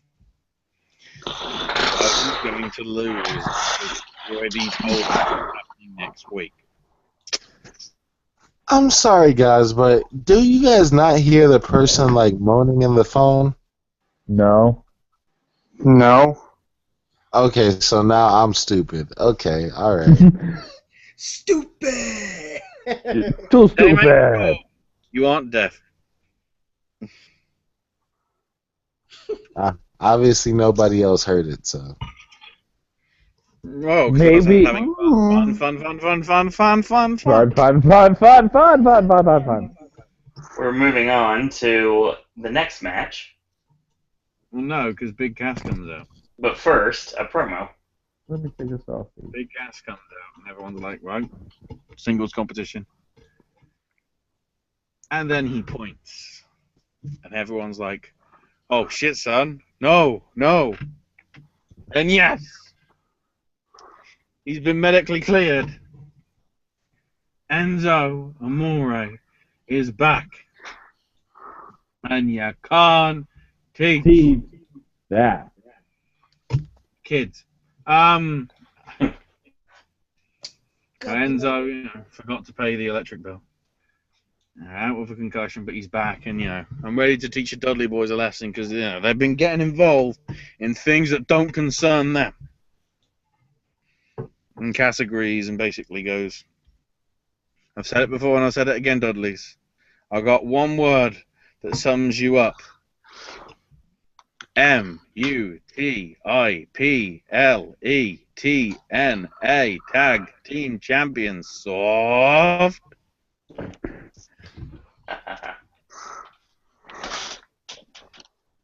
So it's Big Cass taking on Bubba. Because I guess Devon gave up on last week. One spot that did happen sort of probably before Owen will go for his notes. Devon took out Enzo outside. That's the first piece of information I have. In such a way that Travis was going, fuck you, Devon. I actually said, fuck you, Devon. He just got cleared, you asshole. Yeah. This is true. Somebody realized that, somebody wasn't pretending. Well, I mean, it sounds to me like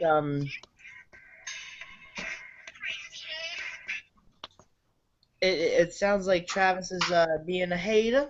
Couple of haters. Couple haters. Towards the Dudleys, yeah. To the Dudleys. Sorry.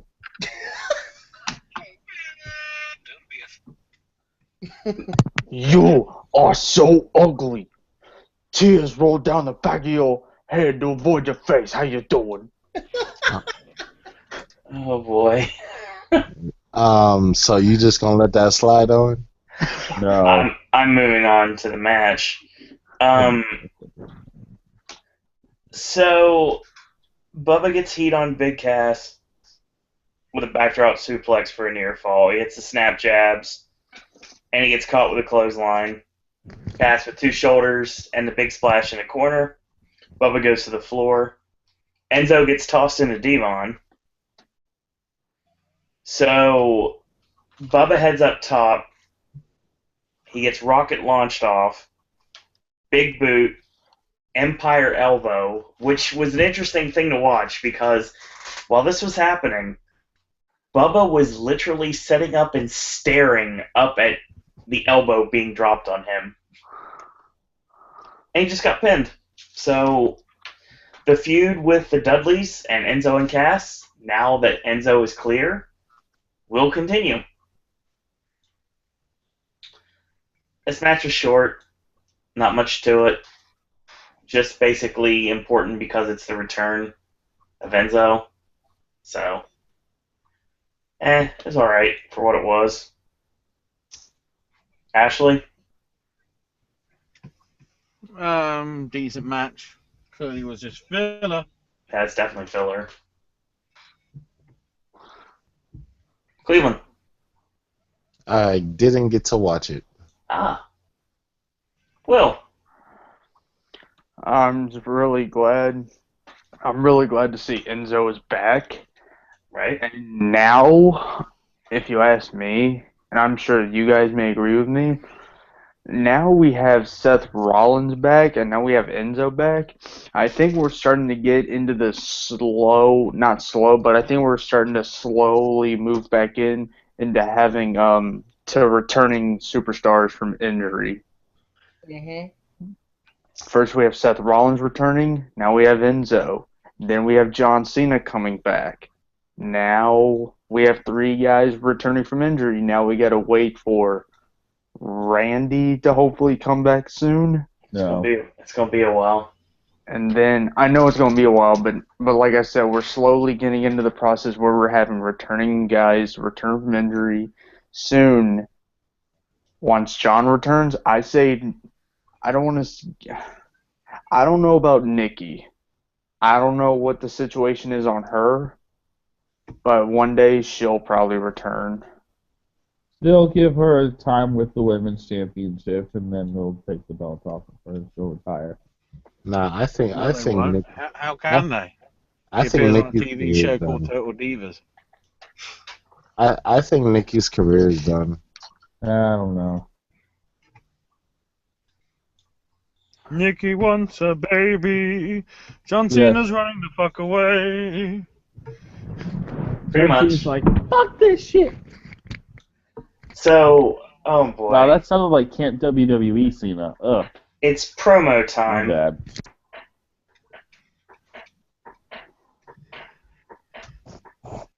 Charlotte, Rick, and Dana are backstage. Yeah, they're heading to the ring.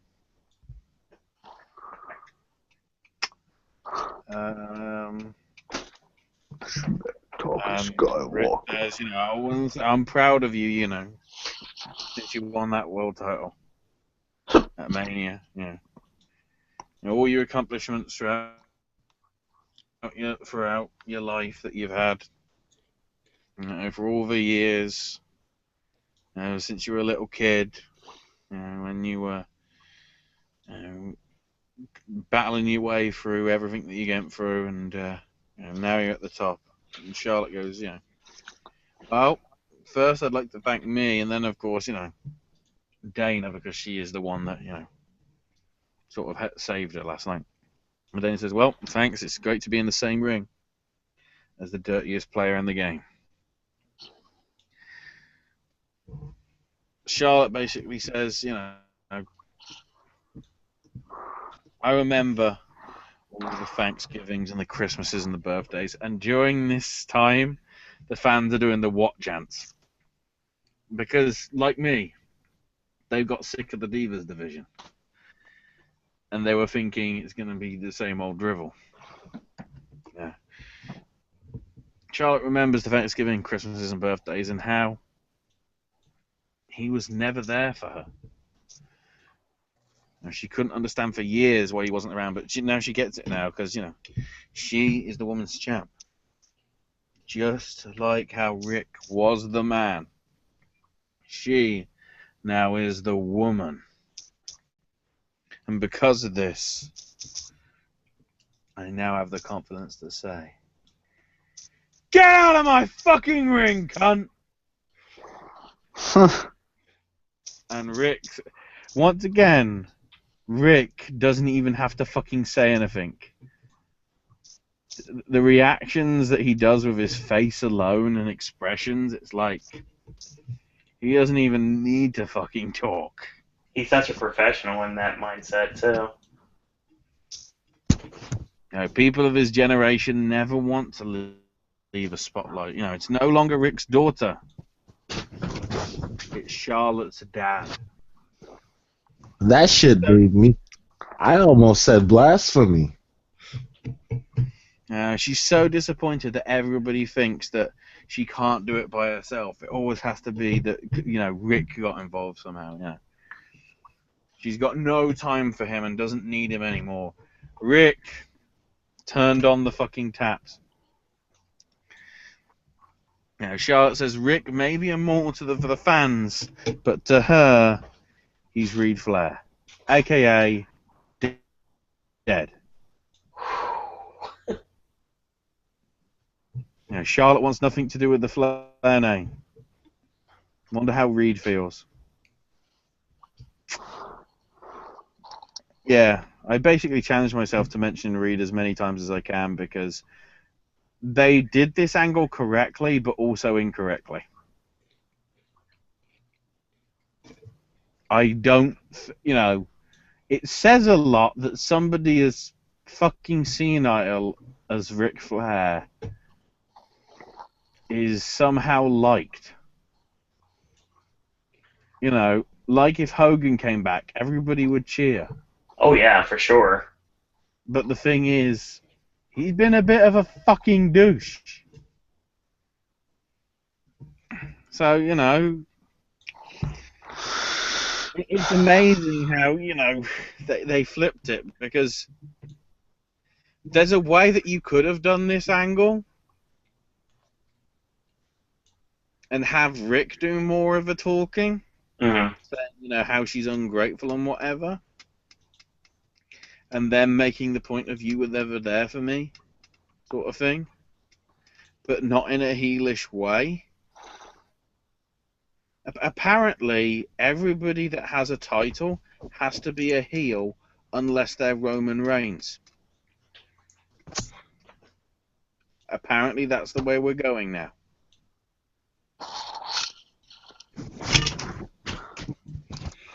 You know, Charlotte wants him out, so, you know, he can just watch her on TV, just like she did all those years back when he was going around the country. Flair goes to the back. Dana and Charlotte are overjoyed with themselves. And I'm going, you could have executed this better, but I can no longer call it the Divas division. And it's not because Rick's gone. It's because Charlotte did a very good promo. You know, the way she embraced those fans, I think that's why she got riled with them when they were watching her, because she knew this is the crux point and whatever. The thing is, though, this of course means that the most important person in Charlotte's life is Dana Brooke. That's like saying the most important person in Donald Trump's life is a chinchilla. Or El Chapo. That's the comparison. Because now that Dana Brooke is supposedly sort of the understudy to Charlotte, it actually devalues Charlotte a lot more than it even was with Rick. Now, in this one promo alone, Dana is now sort of untouchable. Yeah. And is just going to be a manager rather than an actual wrestler. Wait, Somehow I think Emma was fucking lucky. Cleve, did you say that we were chopping?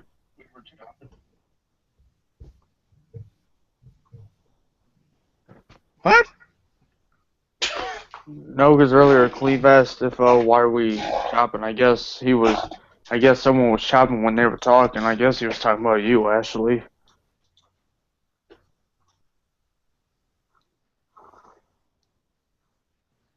I'm trying to work out when I was shouting.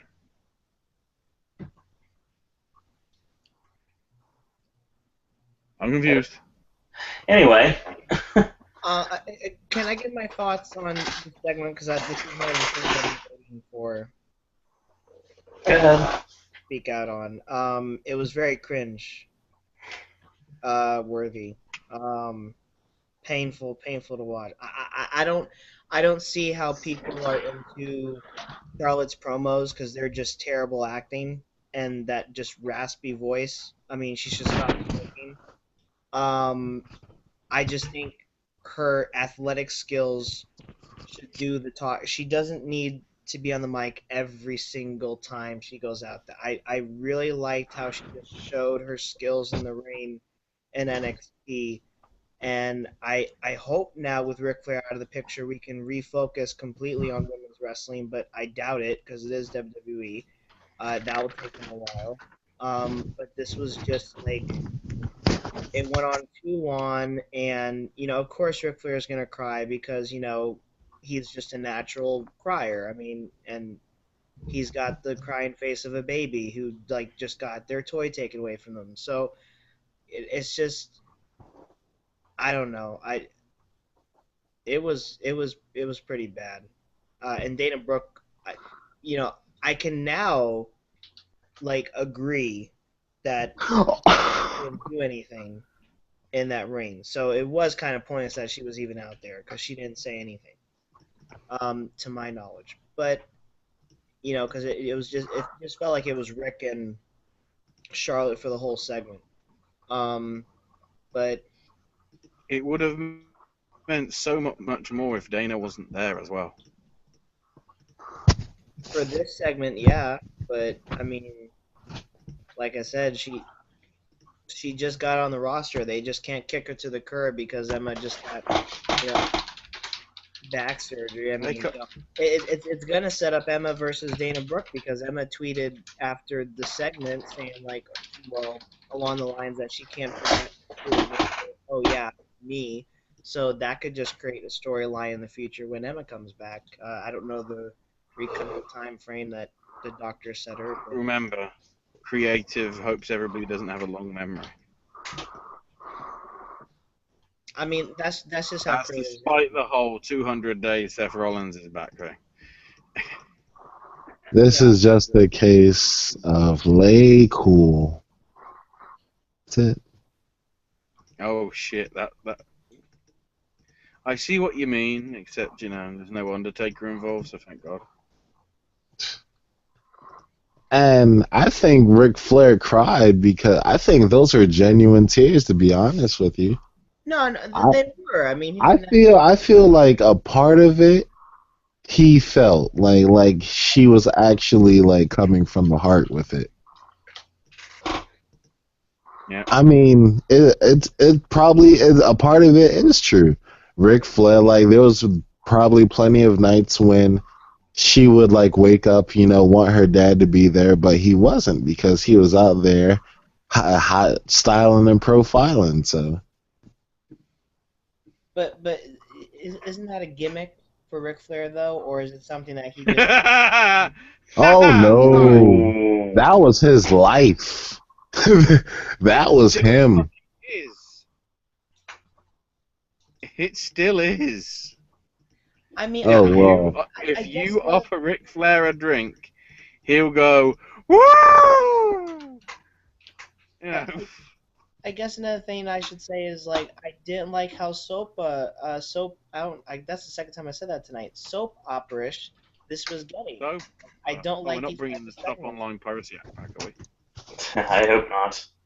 I just don't like these type of segments where there's just like drama filled. It's like, okay, we get it. Can we move on? I mean, it was a little drawn out, to be honest. I mean, yeah, I don't want to do anymore. But I think I need to do the appropriate line, Aaron. She told a whole fucking life story. Like, goddamn. You're missing out on the perfect. Don't you damn God, he's still alive. God's not dead. Because these are the days of our lives. That's what I kind of felt it was, and I don't even. Fun fact: God tagged with Shawn Michaels. No. Someone needs to stop watching old school episodes on the WWE. A light fucking operated by a sound crew bloke teamed up with Shawn Michaels. I wonder, like, when that happened, like, I know Vince McMahon already knew he was going to hell, but when that happened, I wonder, like, how far he thought he was going to go into hell after that. Let's be honest, we know what God said.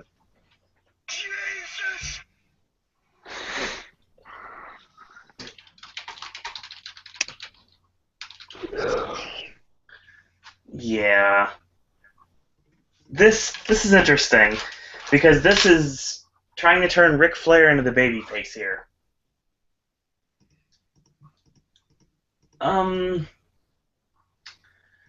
Unless this leads to Ric Flair bringing somebody in or somebody back in order to get revenge on Charlotte, which is interesting because on Twitter, Natalya actually said, I kind of feel sorry for Rick. I got an idea. No, that's not my idea. No. No? She's hurt. Nope. Nikki Bella. She's also hurt. But she is on the rise to come back. No, she's not. She's supposed to come back in August. She won't be back in August. She's supposed to get back in August. Whenever she comes back, she comes with Rick. Rick's like, yo, this girl's gonna beat you like you beat her, and then that whole we're gonna be good after this. Okay, Nikki wins. Charlotte comes back in Rick's corner, and bad things happen. And Let's not forget, Nikki Bella's with John Cena, so she's gonna come back at the time John Cena comes back. She's trying to recover just as fast as he does. She's got his genetics. No, she if she stops drinking wine, then possibly. Oh, What that's happened? good. That's good. What happened 9 months ago? She didn't get pregnant. That was good. Something else. What happened 9 months ago? American Grit. On 9 months ago. on a big weekend of wrestling. In the summer.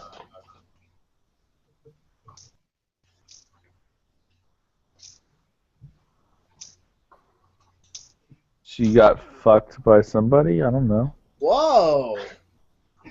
Wow. Do I need to play the audio clue again? She's hurt. She's like severely injured. And We I don't am know pissed what about it is. There is no disclosure on what it is. This is true.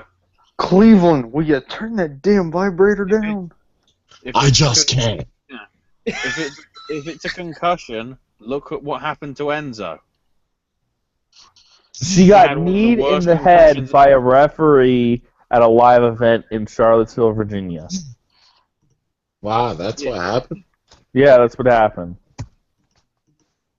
Well, accidents happen. I mean, I don't know how that occurred, but It's a weird injury. I'll give it that. it really is, yeah. But it's also a very handy way of writing her off TV even more so. I think she may be concussed because of what happened, but I doubt it would be too major. If we're taking the fact that Enzo was practically dead when we saw it on Payback, and the fact that he has come back after what, 3 weeks, pretty much. It's crazy when you really put it in perspective like that. He's a fast healer. How you doing? Sasha has got 2 months because Battleground is what, July 17th, Something like that. I think. July 24th. The week, yeah. So it's literally 2 months to the day before the build to SummerSlam. 12 months ago, if we get to SummerSlam in Brooklyn, same place as it was last year, Sasha lost the NXT Women's title to Bayley. In practically sort of, Sasha's backyard. Give or take. Wouldn't it be interesting if it came full circle and that 12 months later she beat Charlotte for the Women's Championship and gets the pinnacle of what you can do in the entire company, yet alone NXT. If she's ready to go, that would make sense. Yeah. The only thing is, arguably because in essence, the Becky Lynch Dana thing is the cover, and Becky Lynch will go over at SummerSlam. Charlotte is dropping that belt there and then. I'm pretty sure. Well, she's dropping it to Sasha. That's the story. When she does that, won't she have broken Nikki Bella's record? technically, even though the title's dead. In essence, I think so.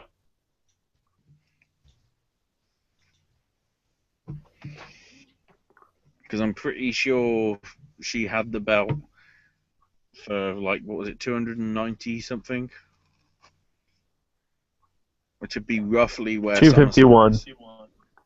Oh, but then we're easily into SummerSlam territory. Is that, if 251's like 9 months, give or take? Well, 8 months.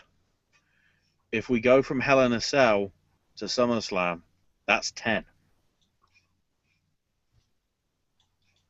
So,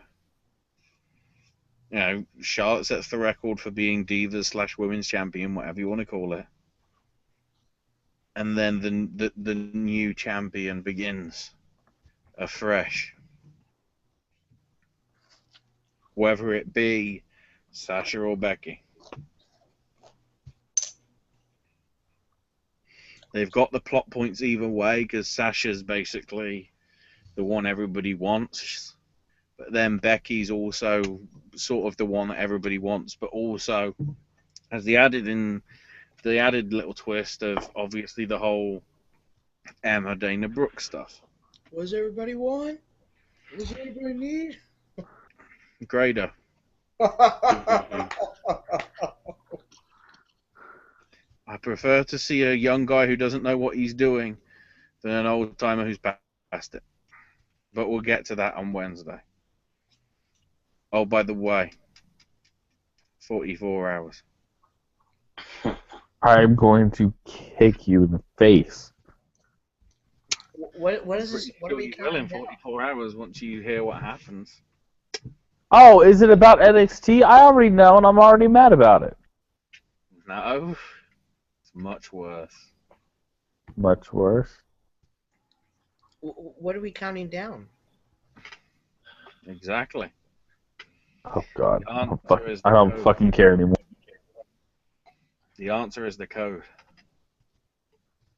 The answer is the code. What the fuck? Are you Y2J? What the fuck? Exactly. So, we move on He's fat.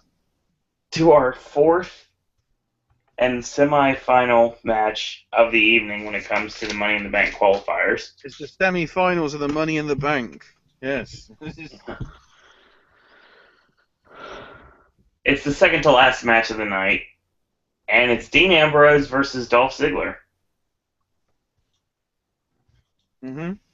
Can't really say much about this match. It was good. Started out as a wrestling match, like a literal wrestling match.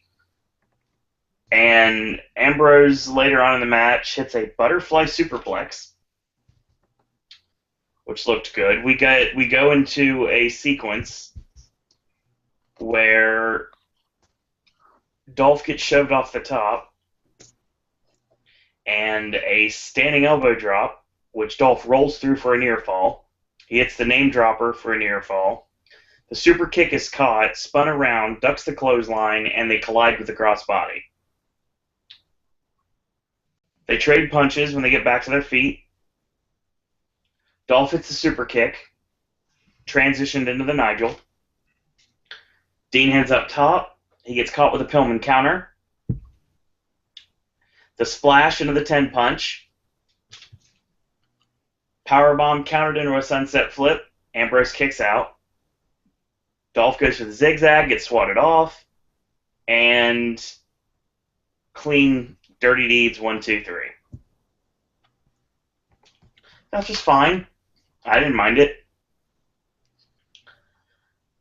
Both men really proved that they wanted that spot. And one got it, one didn't, like expected. I guess Dolph and Corbin feud continues. I'm honestly surprised he did not interfere in this match. And apparently, we're not done with Ambrose and Jericho either, because they're running it at least for the house shows. So, in one form or another, that feud's continuing. Ashley, thoughts?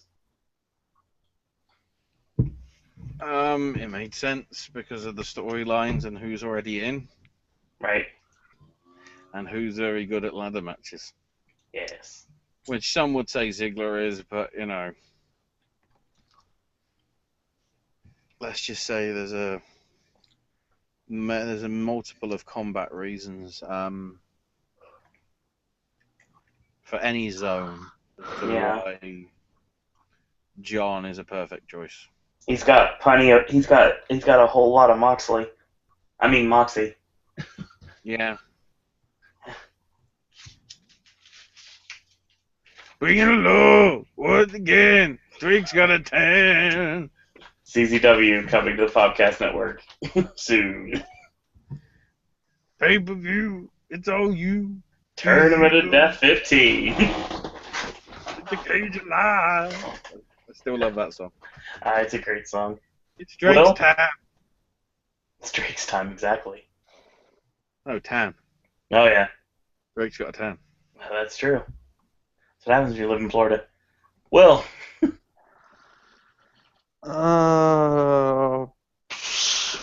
Honestly, I have no thoughts on this match because I kind of fell asleep during this match because Raw was already long, and there were too many matches for me to handle, so I kind of fell asleep during this match. Listen, WWE.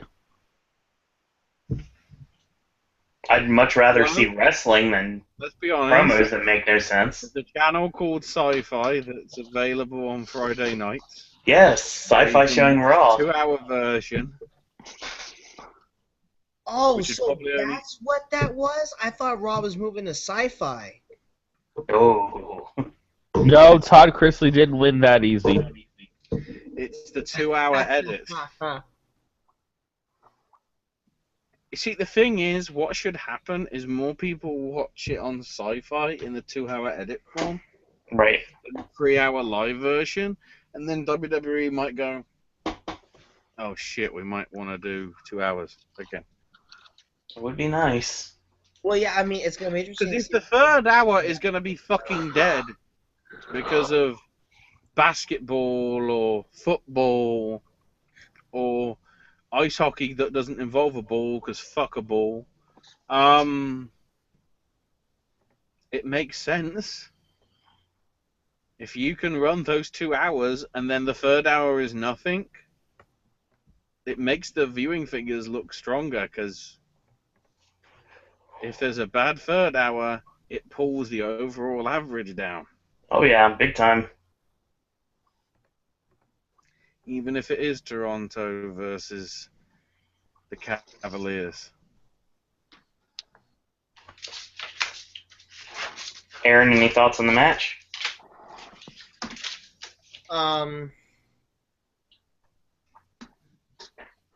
What match was this? Ambrose and Ziggler, Ziggler versus Moxley. semi-main. Oh, yeah, Shawn Michaels versus Joe Moxley. Joe Moxley? Can't really stand Dolph Ziggler acting like Shawn Michaels. So, but I don't know. It was okay match. I mean, the last match, the main event. We'll get to that. I'm Apparently, about ready to talk about it. Yeah, Shining Stars. Yeah, the promo first. Yeah, I forgot about that. Puerto Rico! yeah, because somehow I don't get it. Because somehow they said in the big net that like the reaction we got last week, there was no reaction. They're like, what? Who the fuck Yeah. are these people? Hang on. It was crickets. We Hold missed on. somebody. Promo time. But first, Travis, give your thoughts on the match.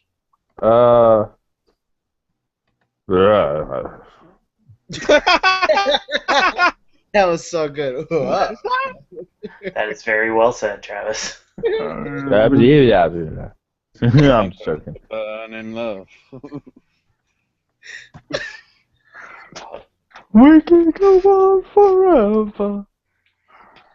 What? What? Well, no, because I mean, how Travis is sounding is what Ric Flair sounded like a couple of times early night. Because I literally did not understand a couple of words that were coming out of his mouth. I mean, I looked over at my dad. I'm like, "Do you understand what he's saying?" My dad's like, "I don't fucking have a clue." Because Like, Well, he's on drugs. I think he is. I thought he was. I mean, I can't even begin to tell you what word he was trying to sound out. I mean, like when Charlotte was telling him something, he'd be like,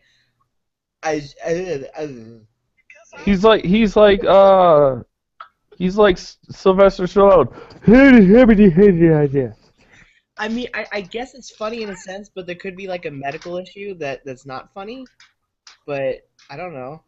If there was a medical issue, then WWE would have totally capitalized on that. Yeah. hey yo. Adrian, I think thanks to a translator, I we did can it. find out what we can find out what Ric Flair was saying. Oh Because fuck. I know somewhere deep down in my heart, I mean, I before still love you.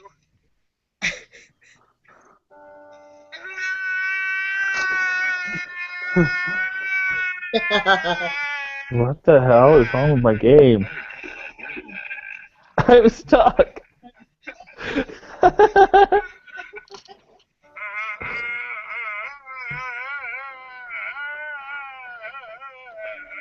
it literally sounds like Reagan from The Exorcist.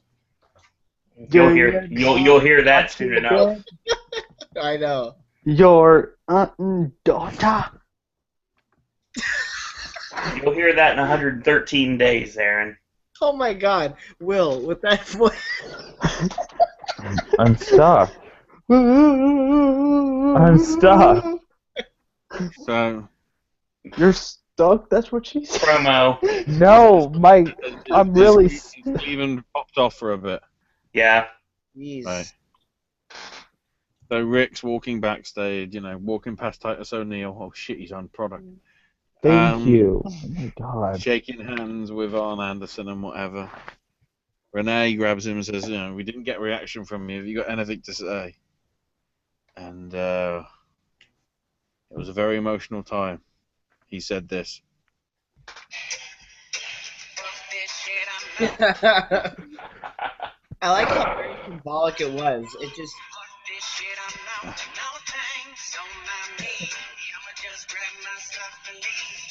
Excuse me, Renee. It, Nope.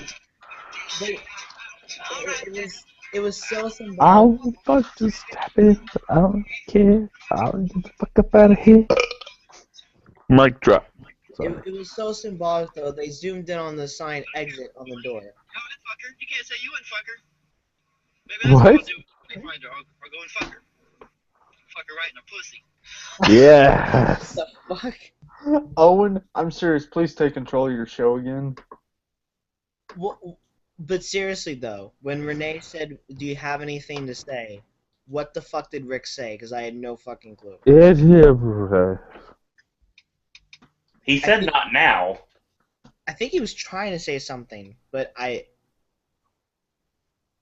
Oh, he said not. Oh, that's what you got out of it, Owen? Not now? Not now. Oh my! I don't know how you No. must have good ears because I didn't get anything. But we did get a promo next to promote Puerto Rico.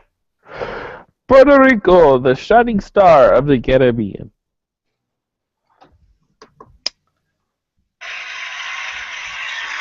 Ladies and gentlemen. Lin-Manuel Miranda! Dang it! Yay! Families from Puerto Rico, the tropical destination, where you can spend your Washingtons, the spot where you vacation. A commonwealth with not a lot of wealth and not quite nation. $70 billion topic of conversation. Hoping to God John Oliver's comical dissertation resonates with the Congress that got us in this situation. Along with suicidal tax incentive declarations. Yeah, we'll pay your bonds first, close the hospital, fuck the patients. This is an island 100 miles across. A hurricane is coming and we're running up a loss. The shining stars! Everything's perfectly fine. Is it fun? Hey Ashley, one of these days I will learn that rap so you don't have to play the sounder. Okay. So No, I prefer to play the sounder because it gives more hits for John Oliver, and I love that man. Also, keep in mind, week 2, they aren't even fucking wrestling. yep. They do a green screen video promo. And it looks totally green screen. Well, it was because most of it was green behind them, apart from that red flower. Man, it's red flower. Sorry. What? It's a Jungle Book reference. Now, Trust in me. AJ's out. Gets the mic and says, Roman's every bit the man that he says he is. Boo! Fuck you, AJ! Boo, you cunt! Boo! I think my exact words were, "Oh my goodness, AJ just turned heel." Yeah. This may be the worst thing WWE has ever done. Roman may be the guy, but he isn't phenomenal. And he turned heel. And if it wasn't for the Good Brothers or the Usos getting involved, he would have had it won. Hugh Anderson and Gallows and saying, "Whoa! I have no problem with you blaming the Usos, but blaming us? I don't think that's fair, son." And AJ says, "Look, I've always said from the beginning, I want to do it alone. I don't want it to be like how it was back in Japan." And Gallows goes, "Yeah, if this had been in Japan, we'd have been drinking sake and the roppongi and getting drunk. You've changed since you've come here." And then Anderson goes, come to think of it, if we hadn't got involved in all your petty squabbles over the last few weeks, he wouldn't have even made it to Extreme Rules to be in that match anyway. Ooh. And AJ goes, "But you know what? We're done." And then they boo AJ. It's like, I don't think that's the logic here, guys. I don't. It's brilliant, They're booing the heels and cheering the heels, as well as booing the faces and cheering the faces. Huh? No one. But the thing, AJ says no one can separate us from being brothers. And Anderson and Gallows go, "Whoa! If we're done, we aren't brothers no more." And AJ says, "Well, you want to go your way on your own. I want to go my way on my own. This is my ring at the minute, guys. I've got a match coming up, so Get the fuck out. can you just head out so I can get on with it?" And begrudgingly, Anderson and Gallows leave. And here's where you start the dream. Yep. Yeah. Here's where the dream begins. Where AJ keeps getting into scuffles with the Good Brothers. And it's like, who will save this man? And then some Irish bloke shows up from out of nowhere and says, "I've dealt with these guys in the past. They were bastards to me as well. Why don't you and I take them on at Money in the Bank?" And AJ's like, "Any hands will do to help." Money in the Bank happens, and the Balor Club is officially on. Yep.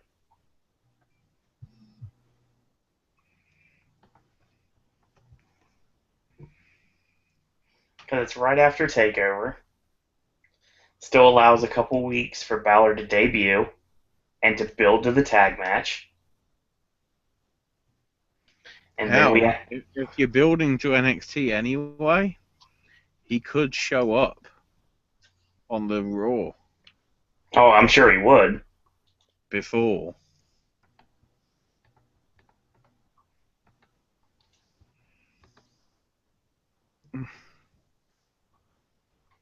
It's God, if they managed to, or if he showed up like a couple of weeks time.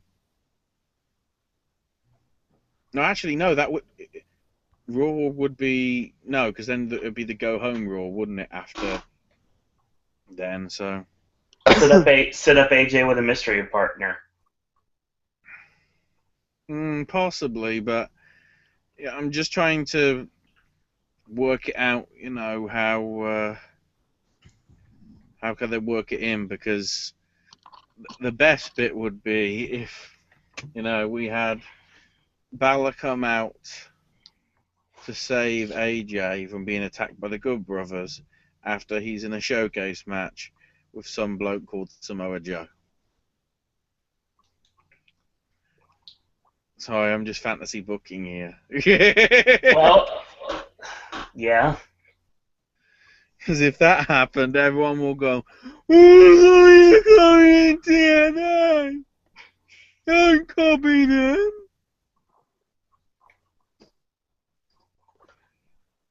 No, fantasy booking would be it'd be Balor Club against AJ and two mystery partners, and it turns out to be the Addiction. That's fantasy booking. No, the true fantasy booking would be Oh yeah, the White Usos. exactly. The Young Bucks. The Bucks. The White Usos. That's funny. But we had quite a main event on our hands. Yeah, because then, well, set the SmackDown. We've actually got 2 title matches, so if you're not watching, good. We'll spoil those on Wednesday. Miz will be defending the IC title against Cesaro, Right. and Rusev will be defending the US title against Kalisto. I don't know how that's possible, because I'd swear that Kalisto's back was broken into 54 pieces. But apparently not. Ultimo Mysterio cannot be killed by conventional weapons. Speaking of not be killed by conventional weapons, Yes. the match which... Hang on, I need to see if this has happened anywhere. Yeah, I'm sure it has. Actually, I know it has, because I think I sent a link to somebody. That was me, AJ and Steen. Yeah, it's happened. 2CW. And House of Hardcore. Well, guys, I got breaking news, actually. This is breaking news. Don't miss, tweeted from WWE's Twitter account, don't miss hashtag WWE24, Seth Rollins redesign, rebuild, reclaim next week after Raw, only on the WWE Network. That's my job. Come on. It just came Come out. on. That's clever, because that's how we filled the gap to Swerved. Mhm. Coming June 6th. That should be an interesting documentary. WWE 24 has always been a good series. They're probably gonna talk about it when he's on SportsCenter. Well, that's good. Just looking at the comments on the forums that I use, and somebody saying about the Shane McMahon thing. Well, that was terrible. I don't know what show they watched because I thought it was interesting. I thought my time was well worth spent just coming on to this show late because I watched that podcast. It was awkward a couple times, but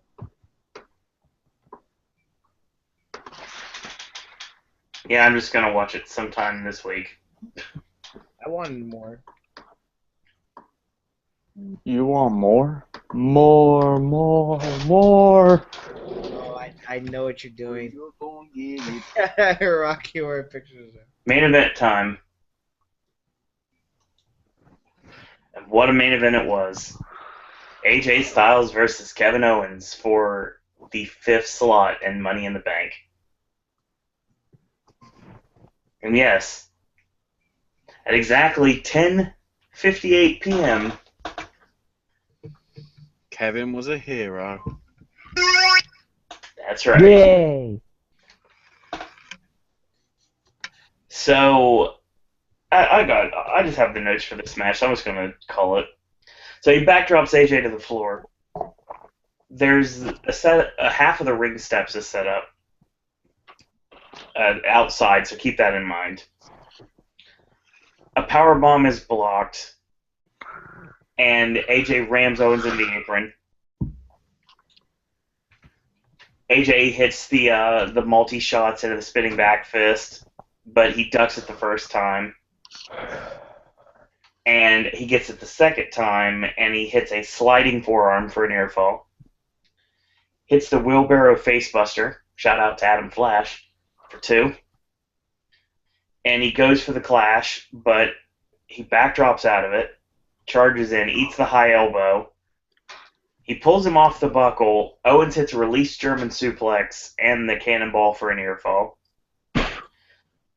Toss him off to the ropes, but he charges in and he catches a boot. Ducks the enziguri, standing switch reversal into a German, and an enziguri from AJ. The fireman's to the knee. Owens kicks out at 3. Like, literally, the hand was coming down for the 3rd count. It was an awesome false finish. Styles clashed to a back body drop. And he hit the steam breaker when Owens got the upper hand. Got a near fall. He had up top. Got caught. Going for a superplex. He gets headbutted off. Owens changes momentum and hits the moonsault, but finds nothing but the canvas. AJ hits a springboard 450. Owens kicks out. Owens goes to the floor to regroup. AJ springboards, but instead of going for it, he just jumps on the apron. And he hits a sliding knee strike on the apron.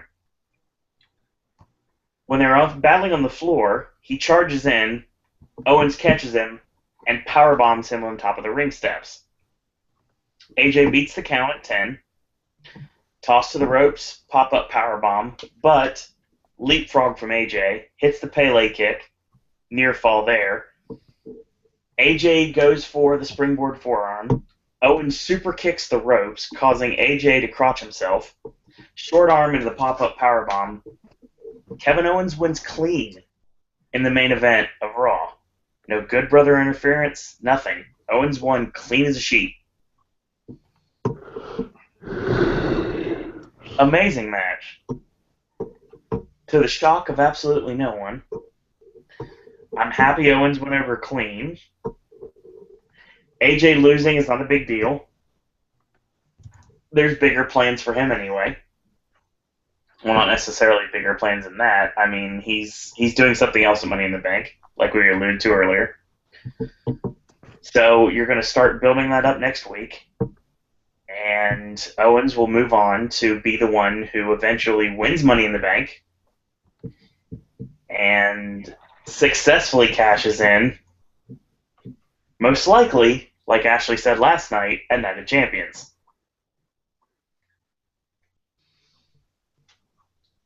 Ashley, thoughts on the match? Beautiful. Loved it. Beautiful. Yeah. Let's get down to the brass tacks. Money in the Bank features El Generico, Kevin Steen, and 5 other fuckers. That's all that matters. Claudio Castagnoli? I'm just thinking we're gonna see a pop-up powerbomb on a ladder between 2 ladders. Yeah, that's a good bet. We're gonna recreate Ladder War 4. I hope so. I really hope so. Will, thoughts on the main event? Instant effing classic. I loved this match. Seriously, they tore the house down on this match. I mean, there are some matches in the WWE that I love, and I truly love, and this was one of them. I give them major props to both Styles and Owens for tearing the house down in Baltimore. Aaron? Certainly match of the night. AJ and Kevin Owens just, on paper, and when they said earlier in the night, hey, we still got this match to come. I looked over to my dad. I'm like, whoa, this is going to be a good match. Fortunately, he didn't get to see the match because he needed to lay down for a little bit so that way he could sit up and watch the Shane McMahon podcast because he can't be up most of the time because the recovery. But it was a good match nonetheless. And it could have gone either way, really. Either man could have went to Money in the Bank. I mean, I could have seen AJ Styles winning it, but I can see Kevin Owens winning too, and he's been in ladder matches before, and so has AJ. So it really could have gone to either man. So I'm happy with the winner, whether it's AJ or in this case Kevin Owens. Travis?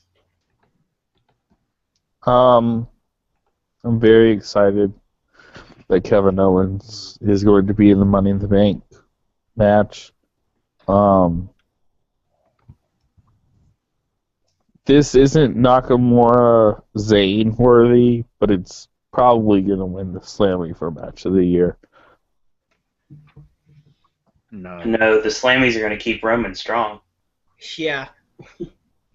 Oh, yeah, I forgot about that fucker. Okay, never mind.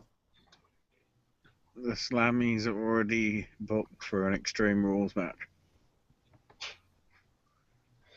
And I don't mean the Roman one, I meant the pay-per-view one. Yeah. This match was excellent. Right person went over.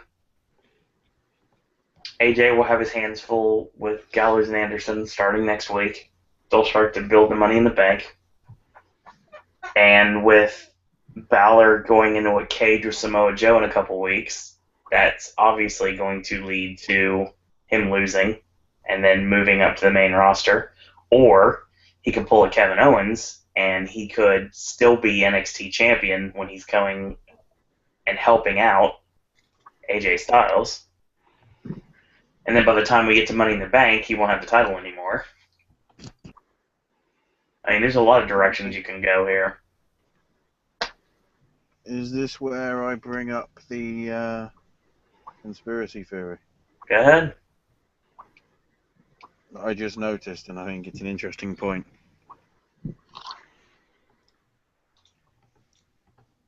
Tonight, with Charlotte and Rick, with Charlotte saying, "You're dead to me." You know who said that? The last time we heard those words said? Oh, you're dead to me. I'll give you a clue. He put a statement out yesterday. Oh, shit. So by the rule of thumb, Yep. Ric Flair's gonna die soon. I was just gonna say something like that. Knowing WWE's luck, they've probably shot themselves in the foot. Watch what happens. We will see. I wish you took that picture with me, Rick, but it's okay. You all right?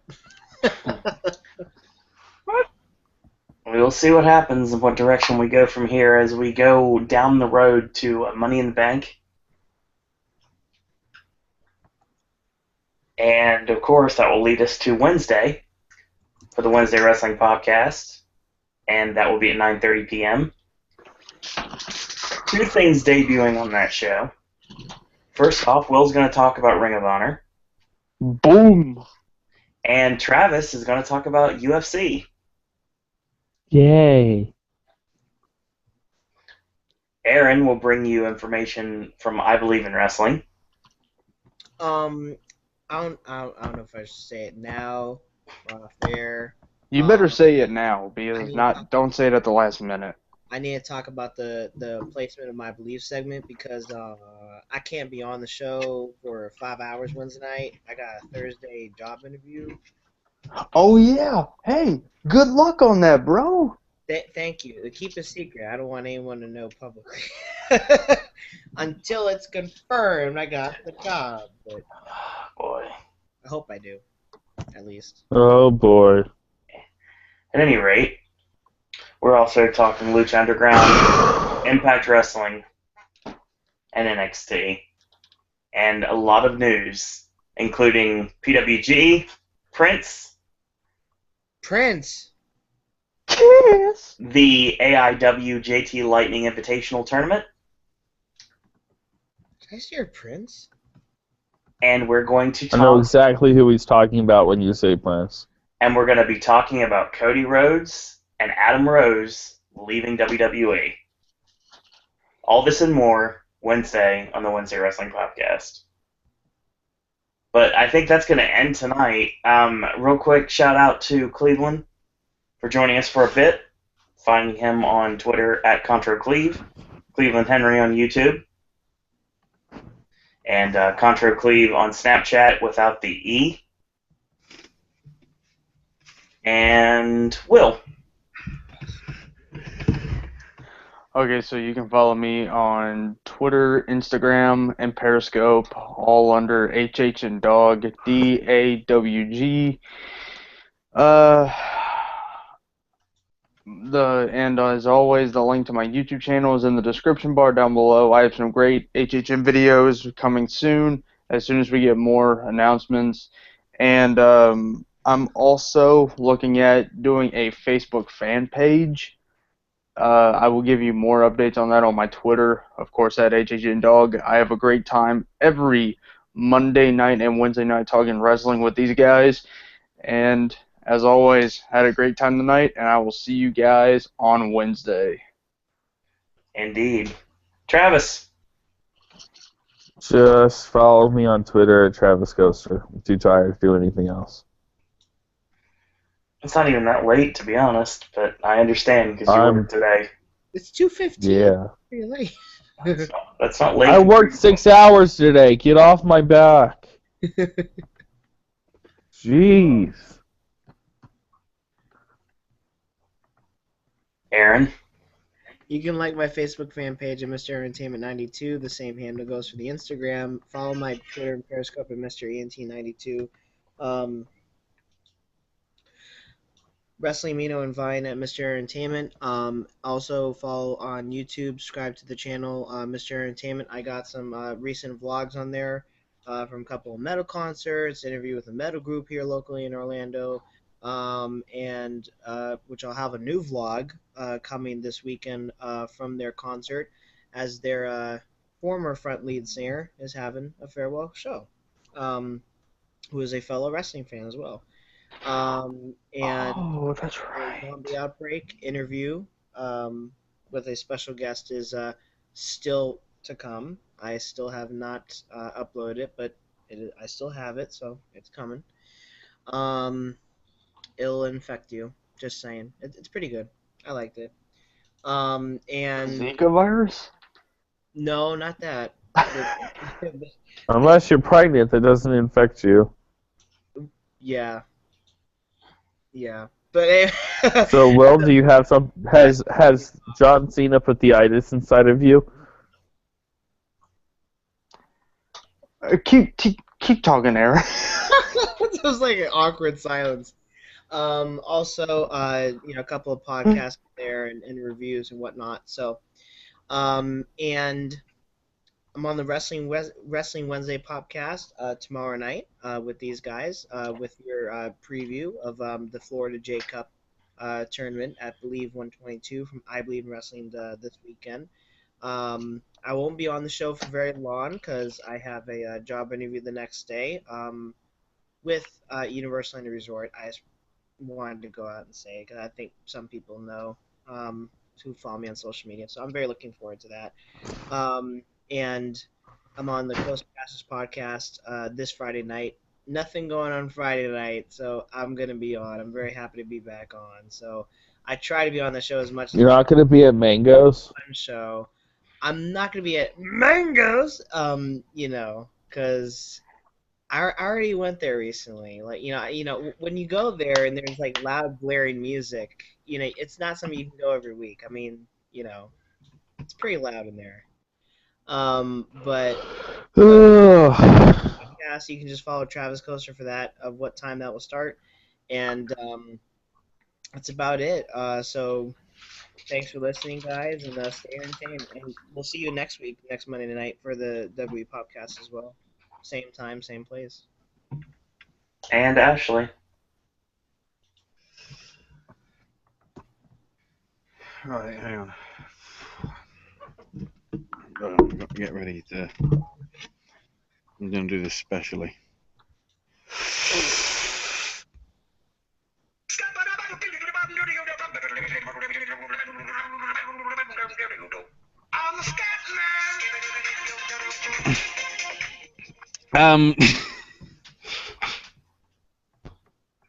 You can find me on Twitter at AshtonMyNameUK. Find the archive of my stuff, my podcasts, the whole indie show covering indie wrestling, and SNS Sticks and Flicks for various sort of entertainment stuff.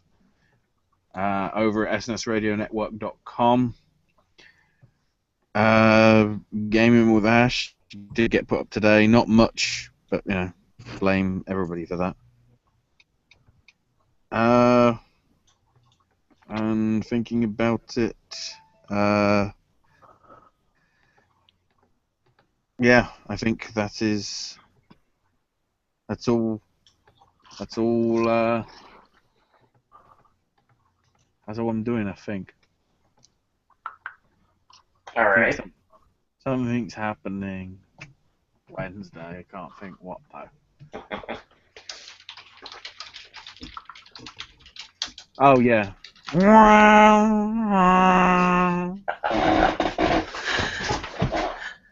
So as always, Acer, put him over every single week. Acer 5000 on YouTube, at Acer 1337, yes in a row, and that's how you can find out the podcast you should listen to, wrestling and or otherwise.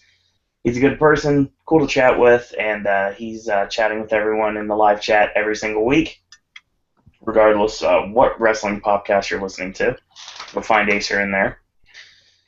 And I also want to say that we started with some comedy, and we had a solid tribute to my namesake, the reason why Sir Owen Disney exists.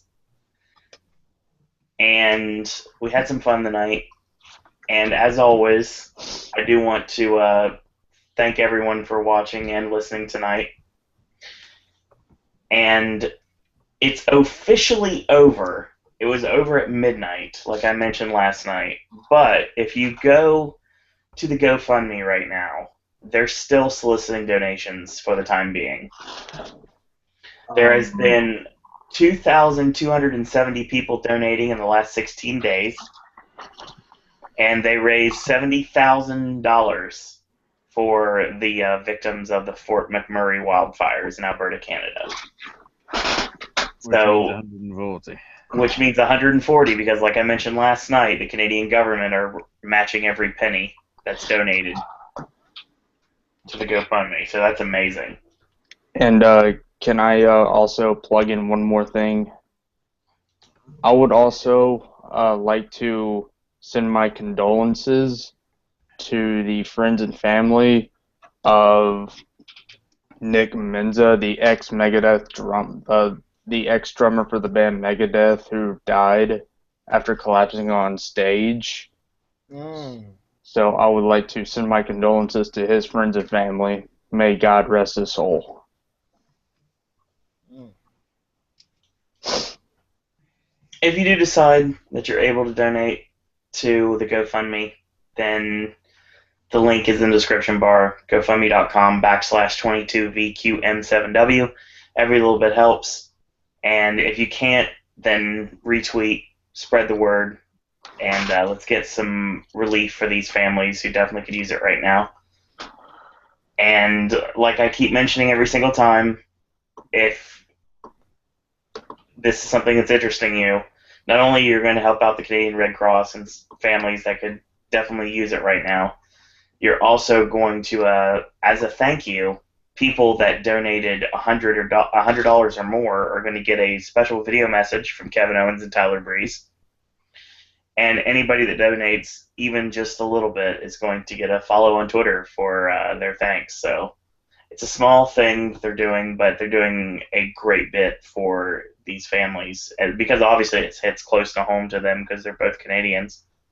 So that's going to be the end of the podcast tonight. Like I said, join us Wednesday for a Wednesday Wrestling Podcast. Tomorrow night, 9:30 p.m. We've got NXT, we've got Lucha Underground, we got Impact Wrestling, I Believe in Wrestling, UFC, Ring of Honor, New Japan, CZW, and everything all under the sun. PWG, we're going to talk a lot of news, rumors, spoil SmackDown. We're going to have some fun on the Wednesday Wrestling Podcast. Yeah, Chikara's on there.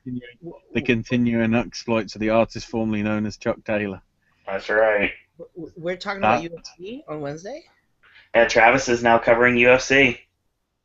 That's interesting when it's like a completely different sport. Considering how Brock Lesnar got put on the roster page this morning. Yeah, it's so random.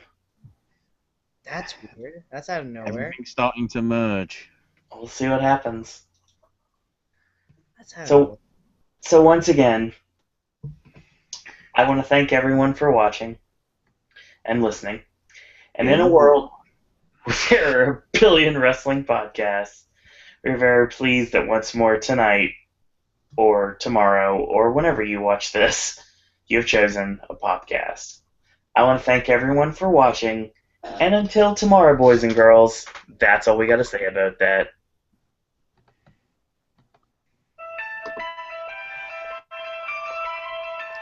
Mhm. 43 hours, ladies and gentlemen. 43 hours, ladies and gentlemen.